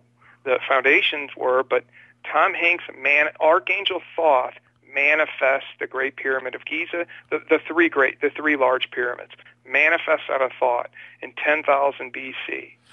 And he manifests the Mayan civilizations. In some cases they were built, but the high jungle altitude ones, he manifests all those and purified them ever since, which is why they seem so white and pure when some of them are 7,000 years old. Okay, Tom Hanks, unbelievable stories in my book. Like no other stories on Thoth have ever been released with this level of accuracy and insight into how truly blessed the earth was to have him. Brad Pitt is, in his past life, in 3000 BC, he was Krishna. Now, Krishna was the blue Christ of India, light blue colored Christ of India. Who are you from? You're familiar with Krishna through, there's, in terms of miraculous beings who have impacted the planet. You have Thoth, you have Krishna, and Jesus, or Elijah and Moses, certainly. But Krishna was profound. He was born in the hollow earth in the city of Agartha, which is blue and it's ancient stone. Jesus manifests a lot of Agartha in his past lives, and so did Brad Pitt. Brad Pitt's a glorious member of creation spiritual hierarchy and Earths. He's known as Maitreya, Archangel Maitreya, and which I'll get to that in a second. But Krishna was a miracle worker as a all throughout his youth, and he was best friends with Jesus. Jesus would mystic travel from his timeline in 7 A.D. to 40 A.D. during his all throughout his childhood. He would mystic travel to help Krishna. He helped Krishna defend the earth from Anunnaki invading from Mars. Mars used to be known as Lucifer Mars. It was literally, they named the planet after Lucifer, and the entire planet was on the red bandwidth of worshiping. They were confused. They didn't even understand the implications of what they were doing, but they were Anunnaki that invaded Earth, and they located themselves into the Darrows Caves, 350 miles beneath Australia. And in those caves, Jesus and Krishna would go there as children, manifesting themselves as lizard people just to spy out, see what was going on. God allowed them to, they would bust out in church laughter, seeing their churches under there. You know, the reptilians, they had their own churches. In some cases, they had Jesus in their churches. So they were very convoluted as a race. Some worshiped Jesus, and some didn't, and certainly Jesus and Krishna went there, and they wanted to understand, do we really want to kick these people off of the planet for good? Because doing that, it's a big task to remove groups of aliens, and and what were they getting involved in? So God showed them, and they literally went to barbecue festivals that they had in there, and you know, my book channels, spiritual channels, celebrities, and Brad Pitt makes jokes about the barbecue school that they went to, that the Anunnaki rib platter was the greatest barbecue experience that ever existed. That's where they perfected barbecue. And it made people carnivorous and want to eat meat, and they were good at that. They were good at steering people away from being a vegetarian and just getting them to consume massive amounts of meat. So Krishna helped make the whole planet vegetarian using vegetarian alternatives, barbecue alternatives that were better than what people would normally think. And Krishna manifests crystal temples and crystal, all kinds of crystal architecture, and some that was marble, and some that was beautiful stone and gold. And he had ascension academies all over the planet, and he opened up the planet to intergalactic travel during his life to people who took him seriously. And this is when Vimana ships were reintroduced in 3000 BC. Krishna, in some cases, past life Brad Pitt, in some cases he would manifest new spaceships for people if they were archangel attained, and if they were fully ascended inside and manifesting God's will on the planet. And when God graduates a person from that, a person isn't always teaching, and he graduates them from that, and they either go into the hollow earth and enjoy a whole different life. And so Brad Pitt, in many of his past lives, he's always loved God, and he's had these amazing lives. He was Thor in another one of his past lives. Thor. Did you say Thor?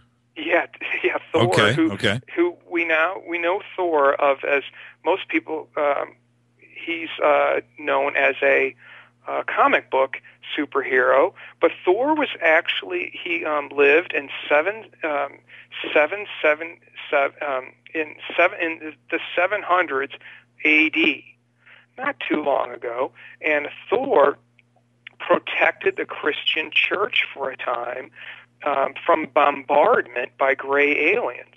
They were coming from, in some cases, Nibiru, the 12th planet, and other areas, and from inside the planet, the gray aliens, their bases. They were attacking Christian churches, And the only time Christian churches were ever really attacked was because people were living a dogmatic life. They weren't praying necessarily. They weren't making sacrifices on the spiritual path. They were still arguing, still getting mad, still maybe cheating themselves in certain ways.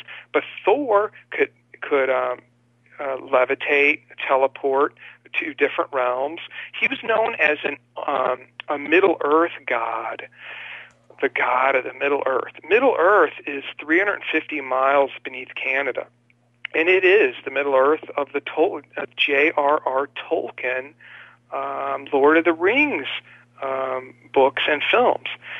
So that Middle Earth has 70,000-foot high artificial skies and artificial suns that are in there that set during the day and minimize in size. It's a miraculous life in part, but it's also very primitive also. It's no different than the Lord of the Rings series. There's a Mordor, which was the Hell's capital of the Middle Earth throughout much of the Middle Ages. In Piers Morgan's past life as Gandalf, we know of Gandalf the Great from the movie, right? Absolutely. Absolutely. And this is who you're a split-off aspect of. You're a split-off aspect of Elijah, which is past life of yours, but you're an aspect of Piers Morgan's epicenter. So Piers Morgan in his past lives was Elijah, the miracle worker, who lived, who mystic traveled but lived in 900 BC, and he was also Gandalf the Great, who was a white light magician that became a cosmic Christ and helped others ascend and created vast downlines in the Middle Earth throughout the 1800s. Up till recently, it's very much a golden age in many parts in the Middle Earth now. But you're a split-off aspect of that epicenter of Elijah, let's see, God's giving me different guidance on how to explain this most clearly. But you're a split-off individual aspect of Archangel Michael ultimately, because that's your true epicenter source from which, in terms of the fountains of creation, Archangel Michael created many split-off aspects, which Elijah was one of, which Elijah created aspects of, which you're one of.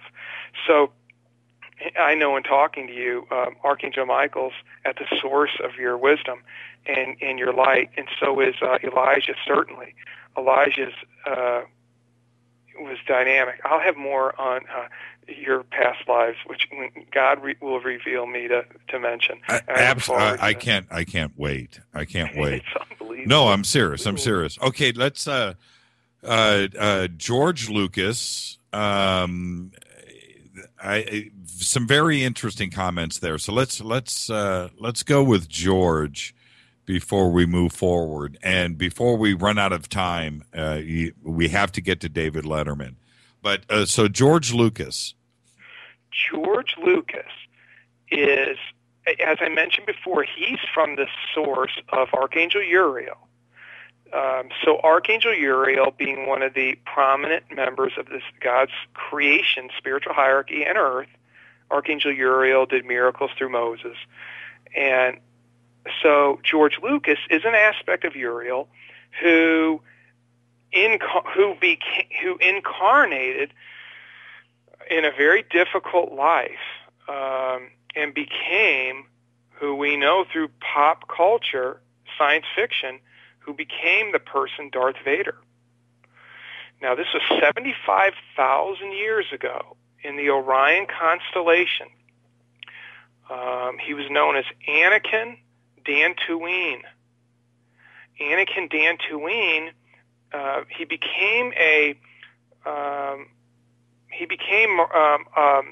prisoner on a reptilian planet named Draco. And on this reptilian planet, these are winged reptilians, which were in Earth's prison systems, hell realms they were kept in up until recently. Archangel Michael and myself in Jesus, where we were guided to remove these beings, and this was an enormous operation that took place. It wasn't just us. This was enormous. But anyway, George Lucas, in this life, it was a time when Grace Melchizedek, which was Jesus' second life, Grace Melchizedek just ascended the entire galaxy and universe, which is many galaxies put together, a universe. He ascended our universe, meaning everyone essentially reached a place where they could disappear and explore creation from an etheric place. He took them all to heaven, essentially. But the people that were left behind, in this place of ascending all of this part of creation, our galaxy became known as the Milky Way, because there was so much divine, white, grace light, Holy Spirit pouring out of it. This is something that could be seen through satellites, and this is why now this grace light is what makes up nebulas. All these blue and pink and purple nebulas in outer space, these colorful configurations of what appear to be gases. It's not gases. Well, not necessarily. It's grace light that isn't currently being used for anything. It's just dissipating. And it's God's remembrances of grace light ages that have come and gone. But George Lucas, he became known as Anakin. He freed him. He was in a time when there were many marauders fighting over what was left of creation. There were impressive castles everywhere, sometimes crystal castles that had all kinds of wealth that Grace Melchizedek manifests, Jesus. And so everyone was out for themselves to claim what the former generation had left behind. And he managed himself expertly and pursued the spiritual path without trying to be too competitive. But he was also trying to create a life for himself. But while he was on the spiritual path, he ascended himself to a saintly level of grace, and he became known as Anakin Skywalker. He could walk without touching the ground at times. This is what the term Skywalker meant. Throughout history, the term Skywalker has existed as a reference for a miraculous being with partial attainment. Nowadays, a saintly being wouldn't necessarily, this gift has come and gone. It doesn't necessarily, back then, it didn't mean someone was 100% virtuous, but it meant they had a lot of potential for greatness. Right. These were high-spirited times where miraculous ability and magical abilities kind of worked hand in hand in creation. And so it was difficult for a lot of people to know which was which. But in his case, he truly gained this miraculous ability. And he had certain disciples, and he converted many people from the dark path. But he became a flattering entrepreneur. And he began organizing spaceship trading routes to his advantage. He essentially helped people that were already established. He had an open Christ eye somewhat, but he still had an ego too. So he knew, much like a successful capitalist, he knew the right way to do things in accordance to God's law. He knew how to, but he tried outdistancing competition, which were reptilian beings. They were Anunnaki beings that were quickly gaining control of areas that he previously set up agreements with.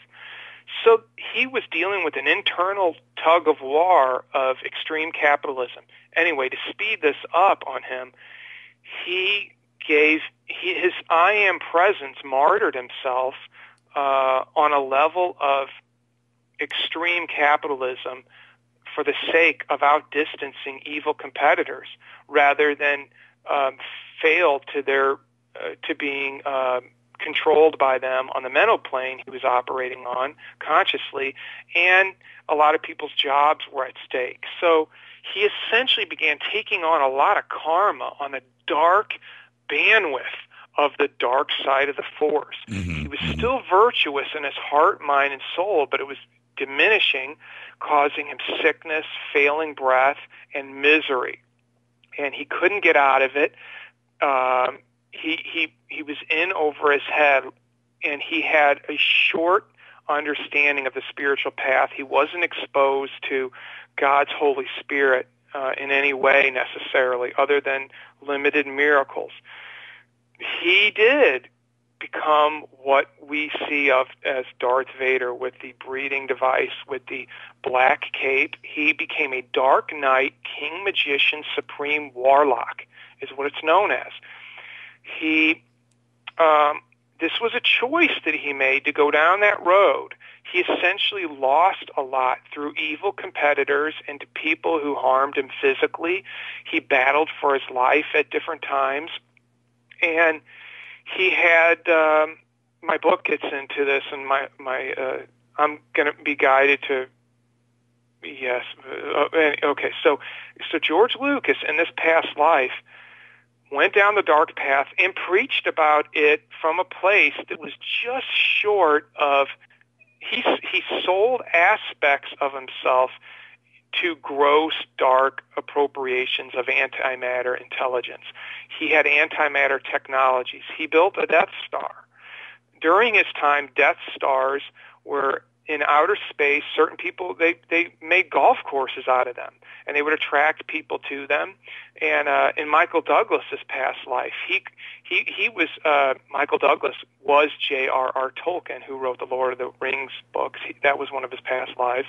He's an aspect of Archangel Michael too, and he built a Death Star in outer space as another being known as Lucifer Blackjack, and who repented and found the light again.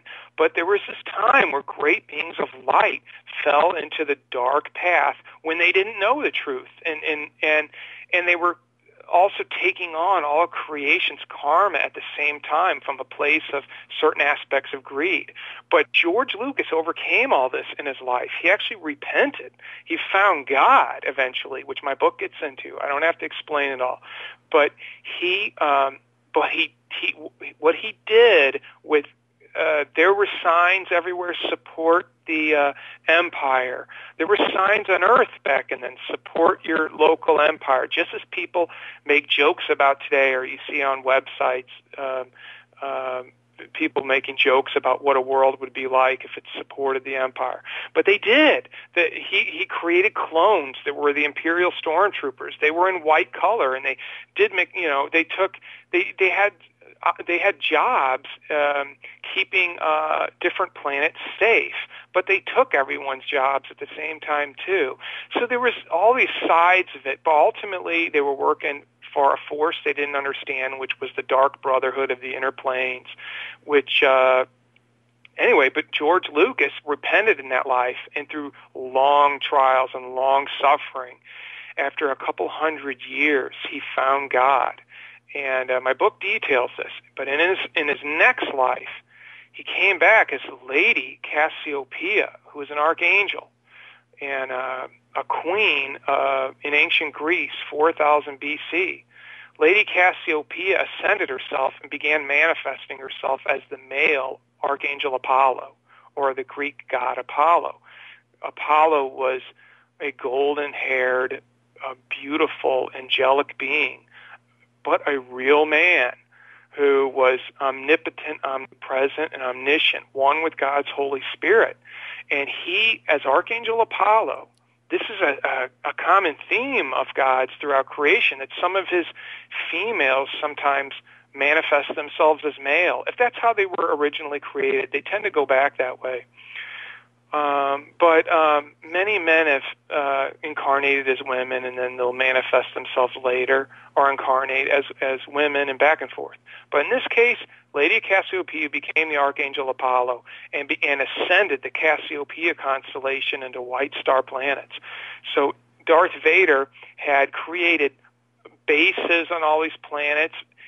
He was very adept at spacecraft design and computer graphics, explaining people's free will choices. He just happened to be, the dark path was working for him, and he was making billions of dollars a year, hundreds of billions in current equivalent understandings.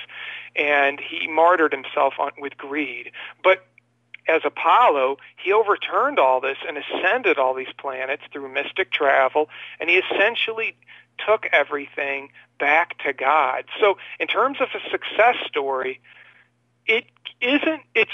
there are dynamic stories like that where someone seemingly martyred themselves. They more or less set creation up to come back in another life and pass people through trials really quickly into God's glory. And you can't say they ever held creation back. They more or less moved it forward while making an amazing excuse to make creation interesting. So that's what George Lucas is known as. He's known as Jesus of the stars. He's ascended countless planets and solar systems and cosmic clusters of infinite universes with Jesus, with Archangel Michael. I've mystic traveled I know Apollo. Apollo appears in our hollow Earth, in our majestic realms. He gives speeches to people who have just teleported to the moon. There are many people on Earth's surface who have gained access to the hidden retreats that can teleport to the moon. I talk about this in my book. And he speaks to them, and it's this fun thing. He gives you a medal, a keepsake. God does these things to make creation interesting, and George Lucas is one of his most interesting masters, one of his most interesting archangels of all time. Don, really quick before I got one last question. This is from Bradley Kelly, and he wants to know if all of us are angels. Yes, but not necessarily in a fully awakened state. And being you could say everybody was created on an only begotten Son level of creation, which is mostly just mentioned of biblically as applying to Jesus, but everyone descends from the same Godhead, the same spiritual primordial bliss that is God.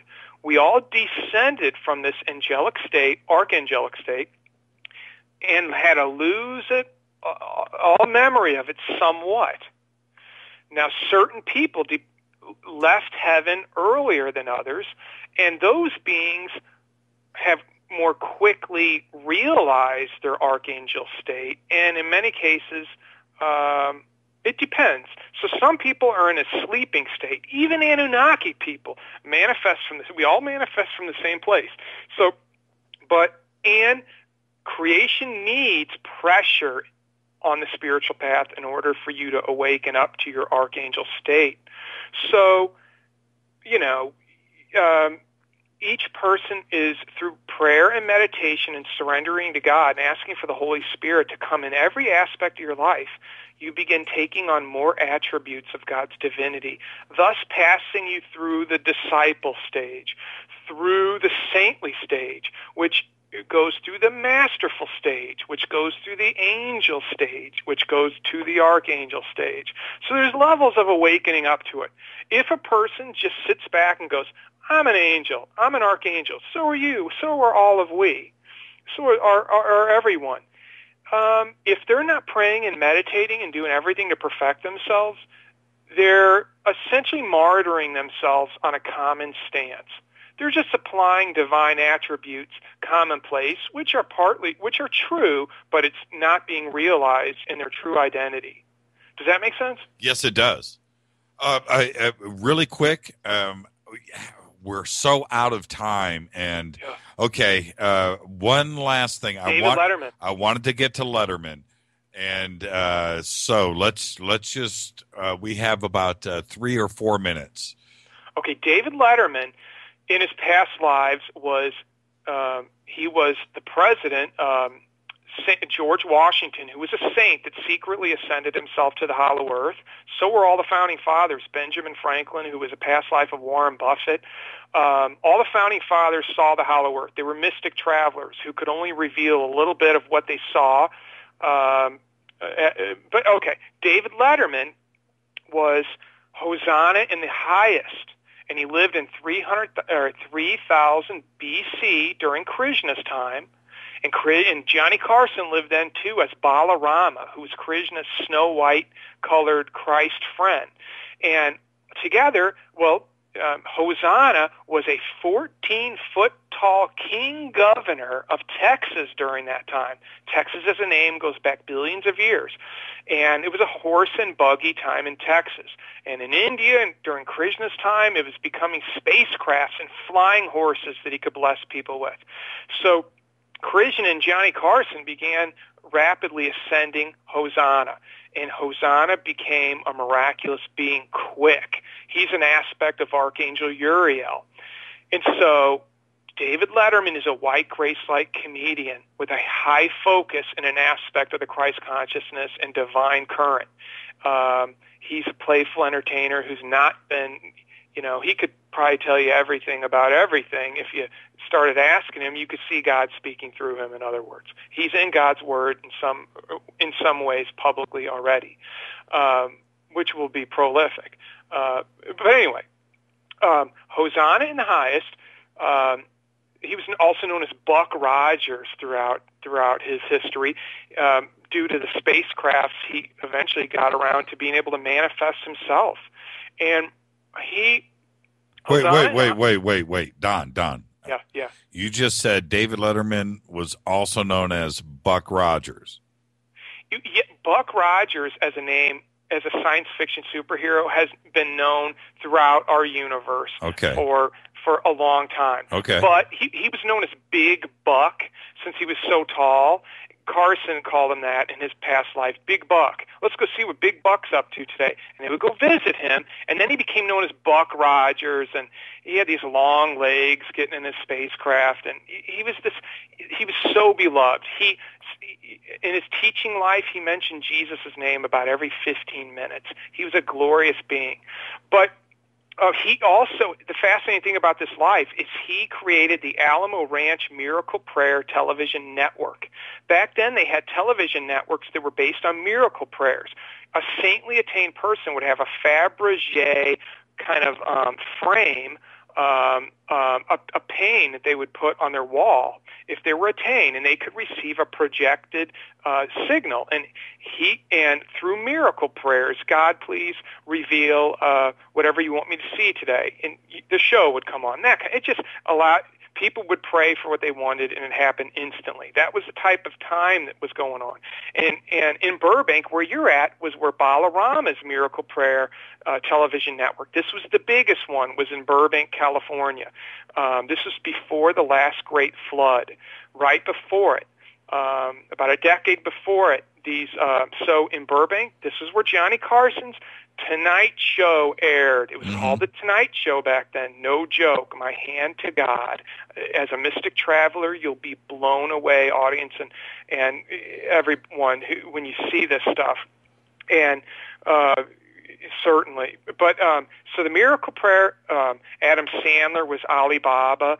They would all perform comedy skits and have these alias characters that they would do. And they would interview Krishna, and you would find out where Brad Pitt is Krishna, what new planets he went to. And everyone was on the same page with their ascension. This was wireless technology, and but it was similar blue screen, green screen technology, like how they do the weather. Simple. And so Johnny Carson's in Burbank, where you're at right now, it got flooded in the last great flood. And so they moved to the Alamo Ranch Miracle Prayer Network that Hosanna had, and everybody, Sean Connery was there as the Highlander, a character he used to portray himself. He was Alan Quatermain in a past life. But Letterman has had only a few past lives, but he was Richard I, the Lion-Hearted, but as Hosanna, he ascended millions of people to heaven, and ongoing, and he was a magnificent being who lived 300 years, and knew Jesus as a friend. Everyone who prays and meditates, eventually Jesus will manifest to them in their home as a friend. That's the goal of life, to have Jesus manifest to you. If you don't do it in this life, you'll do it when you cross over. But why wait till then? I got to thank you, Don. I had a great time tonight. It was enlightening. The thing is about this show is everybody comes in, they'll spend 2.5, 3 hours with us, learn something, go and investigate, read further, and this was another one of those shows. And I knew it was going to be this great, and I just have to thank you right now. And we ran out of time. I told you earlier this week, I said, you watch, we're going to have another 30 subjects still left on the table, and that's exactly what we did tonight. Yeah, and I appreciate it, and there's so much to talk about, and I'm thankful that you definitely had a lot to add and questions about within questions, and I hope people want to fill up on some of these mysteries and by getting my book, which is on a higher level of Holy Spirit, cosmic Christ, grace, light, intelligence than any book ever written. Yep, and it's funnier. It's funny from start to end on a level that's, in my humble opinion, it's the funniest book written. But I say that from a humble place because the words were God's flowing through me and from what I've seen. Well, again, thank you. All of your links are there on our website. You can just click on Don right there and head over, check it out. And he's got his page over on Amazon, too, as well. Again, thank you, Don. Thank you very much. And we've got to have you on again very, very, very soon. We've got a lot. I look forward to it. Absolutely. We've got a lot more to cover. So, again. There's so much.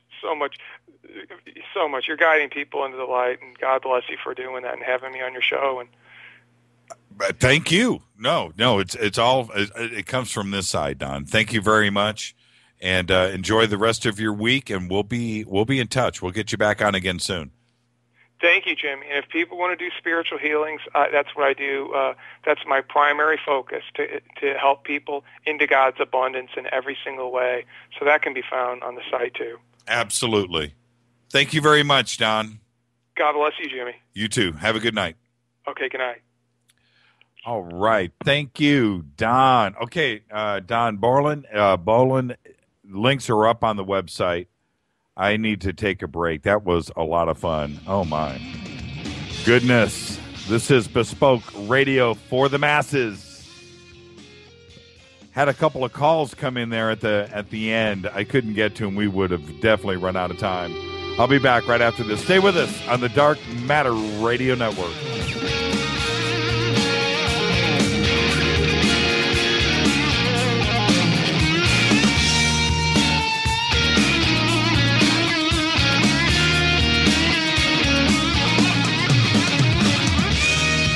This is KJCR at JimmyChurchRadio.com. On the Dark Matter Radio Network.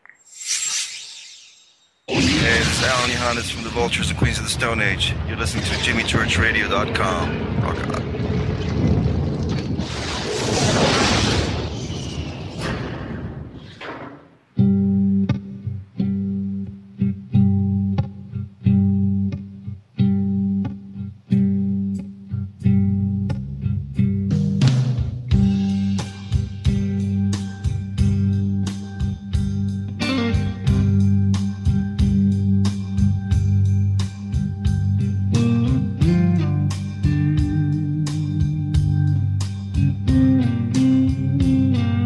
Oh, yeah.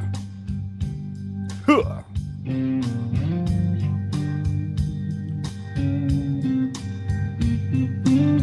Fade to Black, Wednesday edition. Man, I just got to sit here and listen to Doug. I mean, Doug just shreds.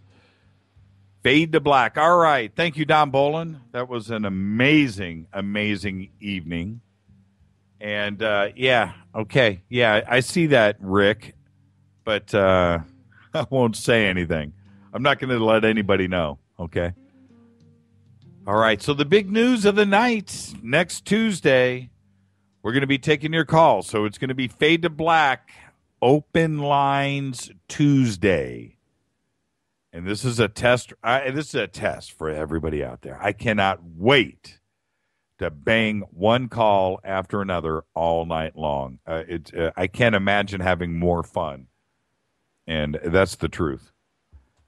All right. And the other big news. Okay, so that's next Tuesday. Fade to Black. Tuesday. Now it's Tuesday, Wednesday, Thursday, Friday. 4 nights a week. Ooh.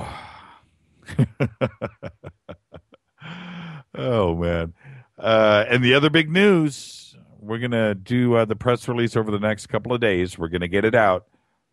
Looks like the Malibu base is only 150 feet underwater. And if that is the case, that means it was on land and above water at the last ice age. And that is some crazy, crazy news. Walter Lewis just said tonight was a test. Thank you, Jimmy. Leslie says, I had a dream. I was in Star Wars, Buck Rogers and Snow White. Now, hey. Don was an amazing guest, and he will be on again soon. We are booked for the next 3 months, but the first open night we get after Contact in the Desert, it's going to be Don Bolan right back here on Fade to Black. I can assure you of that. All right. Yeah, I can't wait, though. Next Tuesday. A bunch of email came in. I didn't get to it. And let's see here. Hold on. Renee just sent a quick one in. Please remind your frequent tweeters that Fade to Black isn't supposed to be a platform for political points of view unnecessarily. Yeah. Renee, you are absolutely correct. But you know what, though? Everybody knows how to behave on this show. It's the new ones that come in, that the new listeners. And but you know what? All of those Fadernauts over there whip people into shape. I'm not worried about that. They got my back and yours. So, all right, next Tuesday, I got to say, I'm really looking forward to it. This is Fade to Black, bespoke radio for the masses. Only on the Dark Matter Radio Network. Tomorrow night, Mark Weinstein, Silicon Valley Guru. I wonder if he's ever seen that show. That's a good show. Tomorrow night, internet privacy, the NSA, social networks. What do we need to be aware of? Well, this is the man that's the pioneer of it all. There would be no Facebook if it wasn't for this guy. I'm serious. Stay tuned. Coming up next is the Arizona UFO Show. That show's live, by the way, with your host, Rich Giordano. No connection to Clive Cussler. Special thanks to Keith Rowland and Art Bell. Fade to Black's executive producers, Rita Kamarian. Show's produced by Hilton J. Palm and Mark D. Kovar. The announcers are Steve Harder and Mark D. Kovar. Silicon, not silicone. Silicone is down here. Silicon is up there. That's what I hear. Music is this guy, Doug Aldrich. Show intros performed by the one and only Space Boy. Fade to Black is produced by KJCR for the Dark Matter Radio Network. I'm your host, Jimmy Church. I'll see you tomorrow night.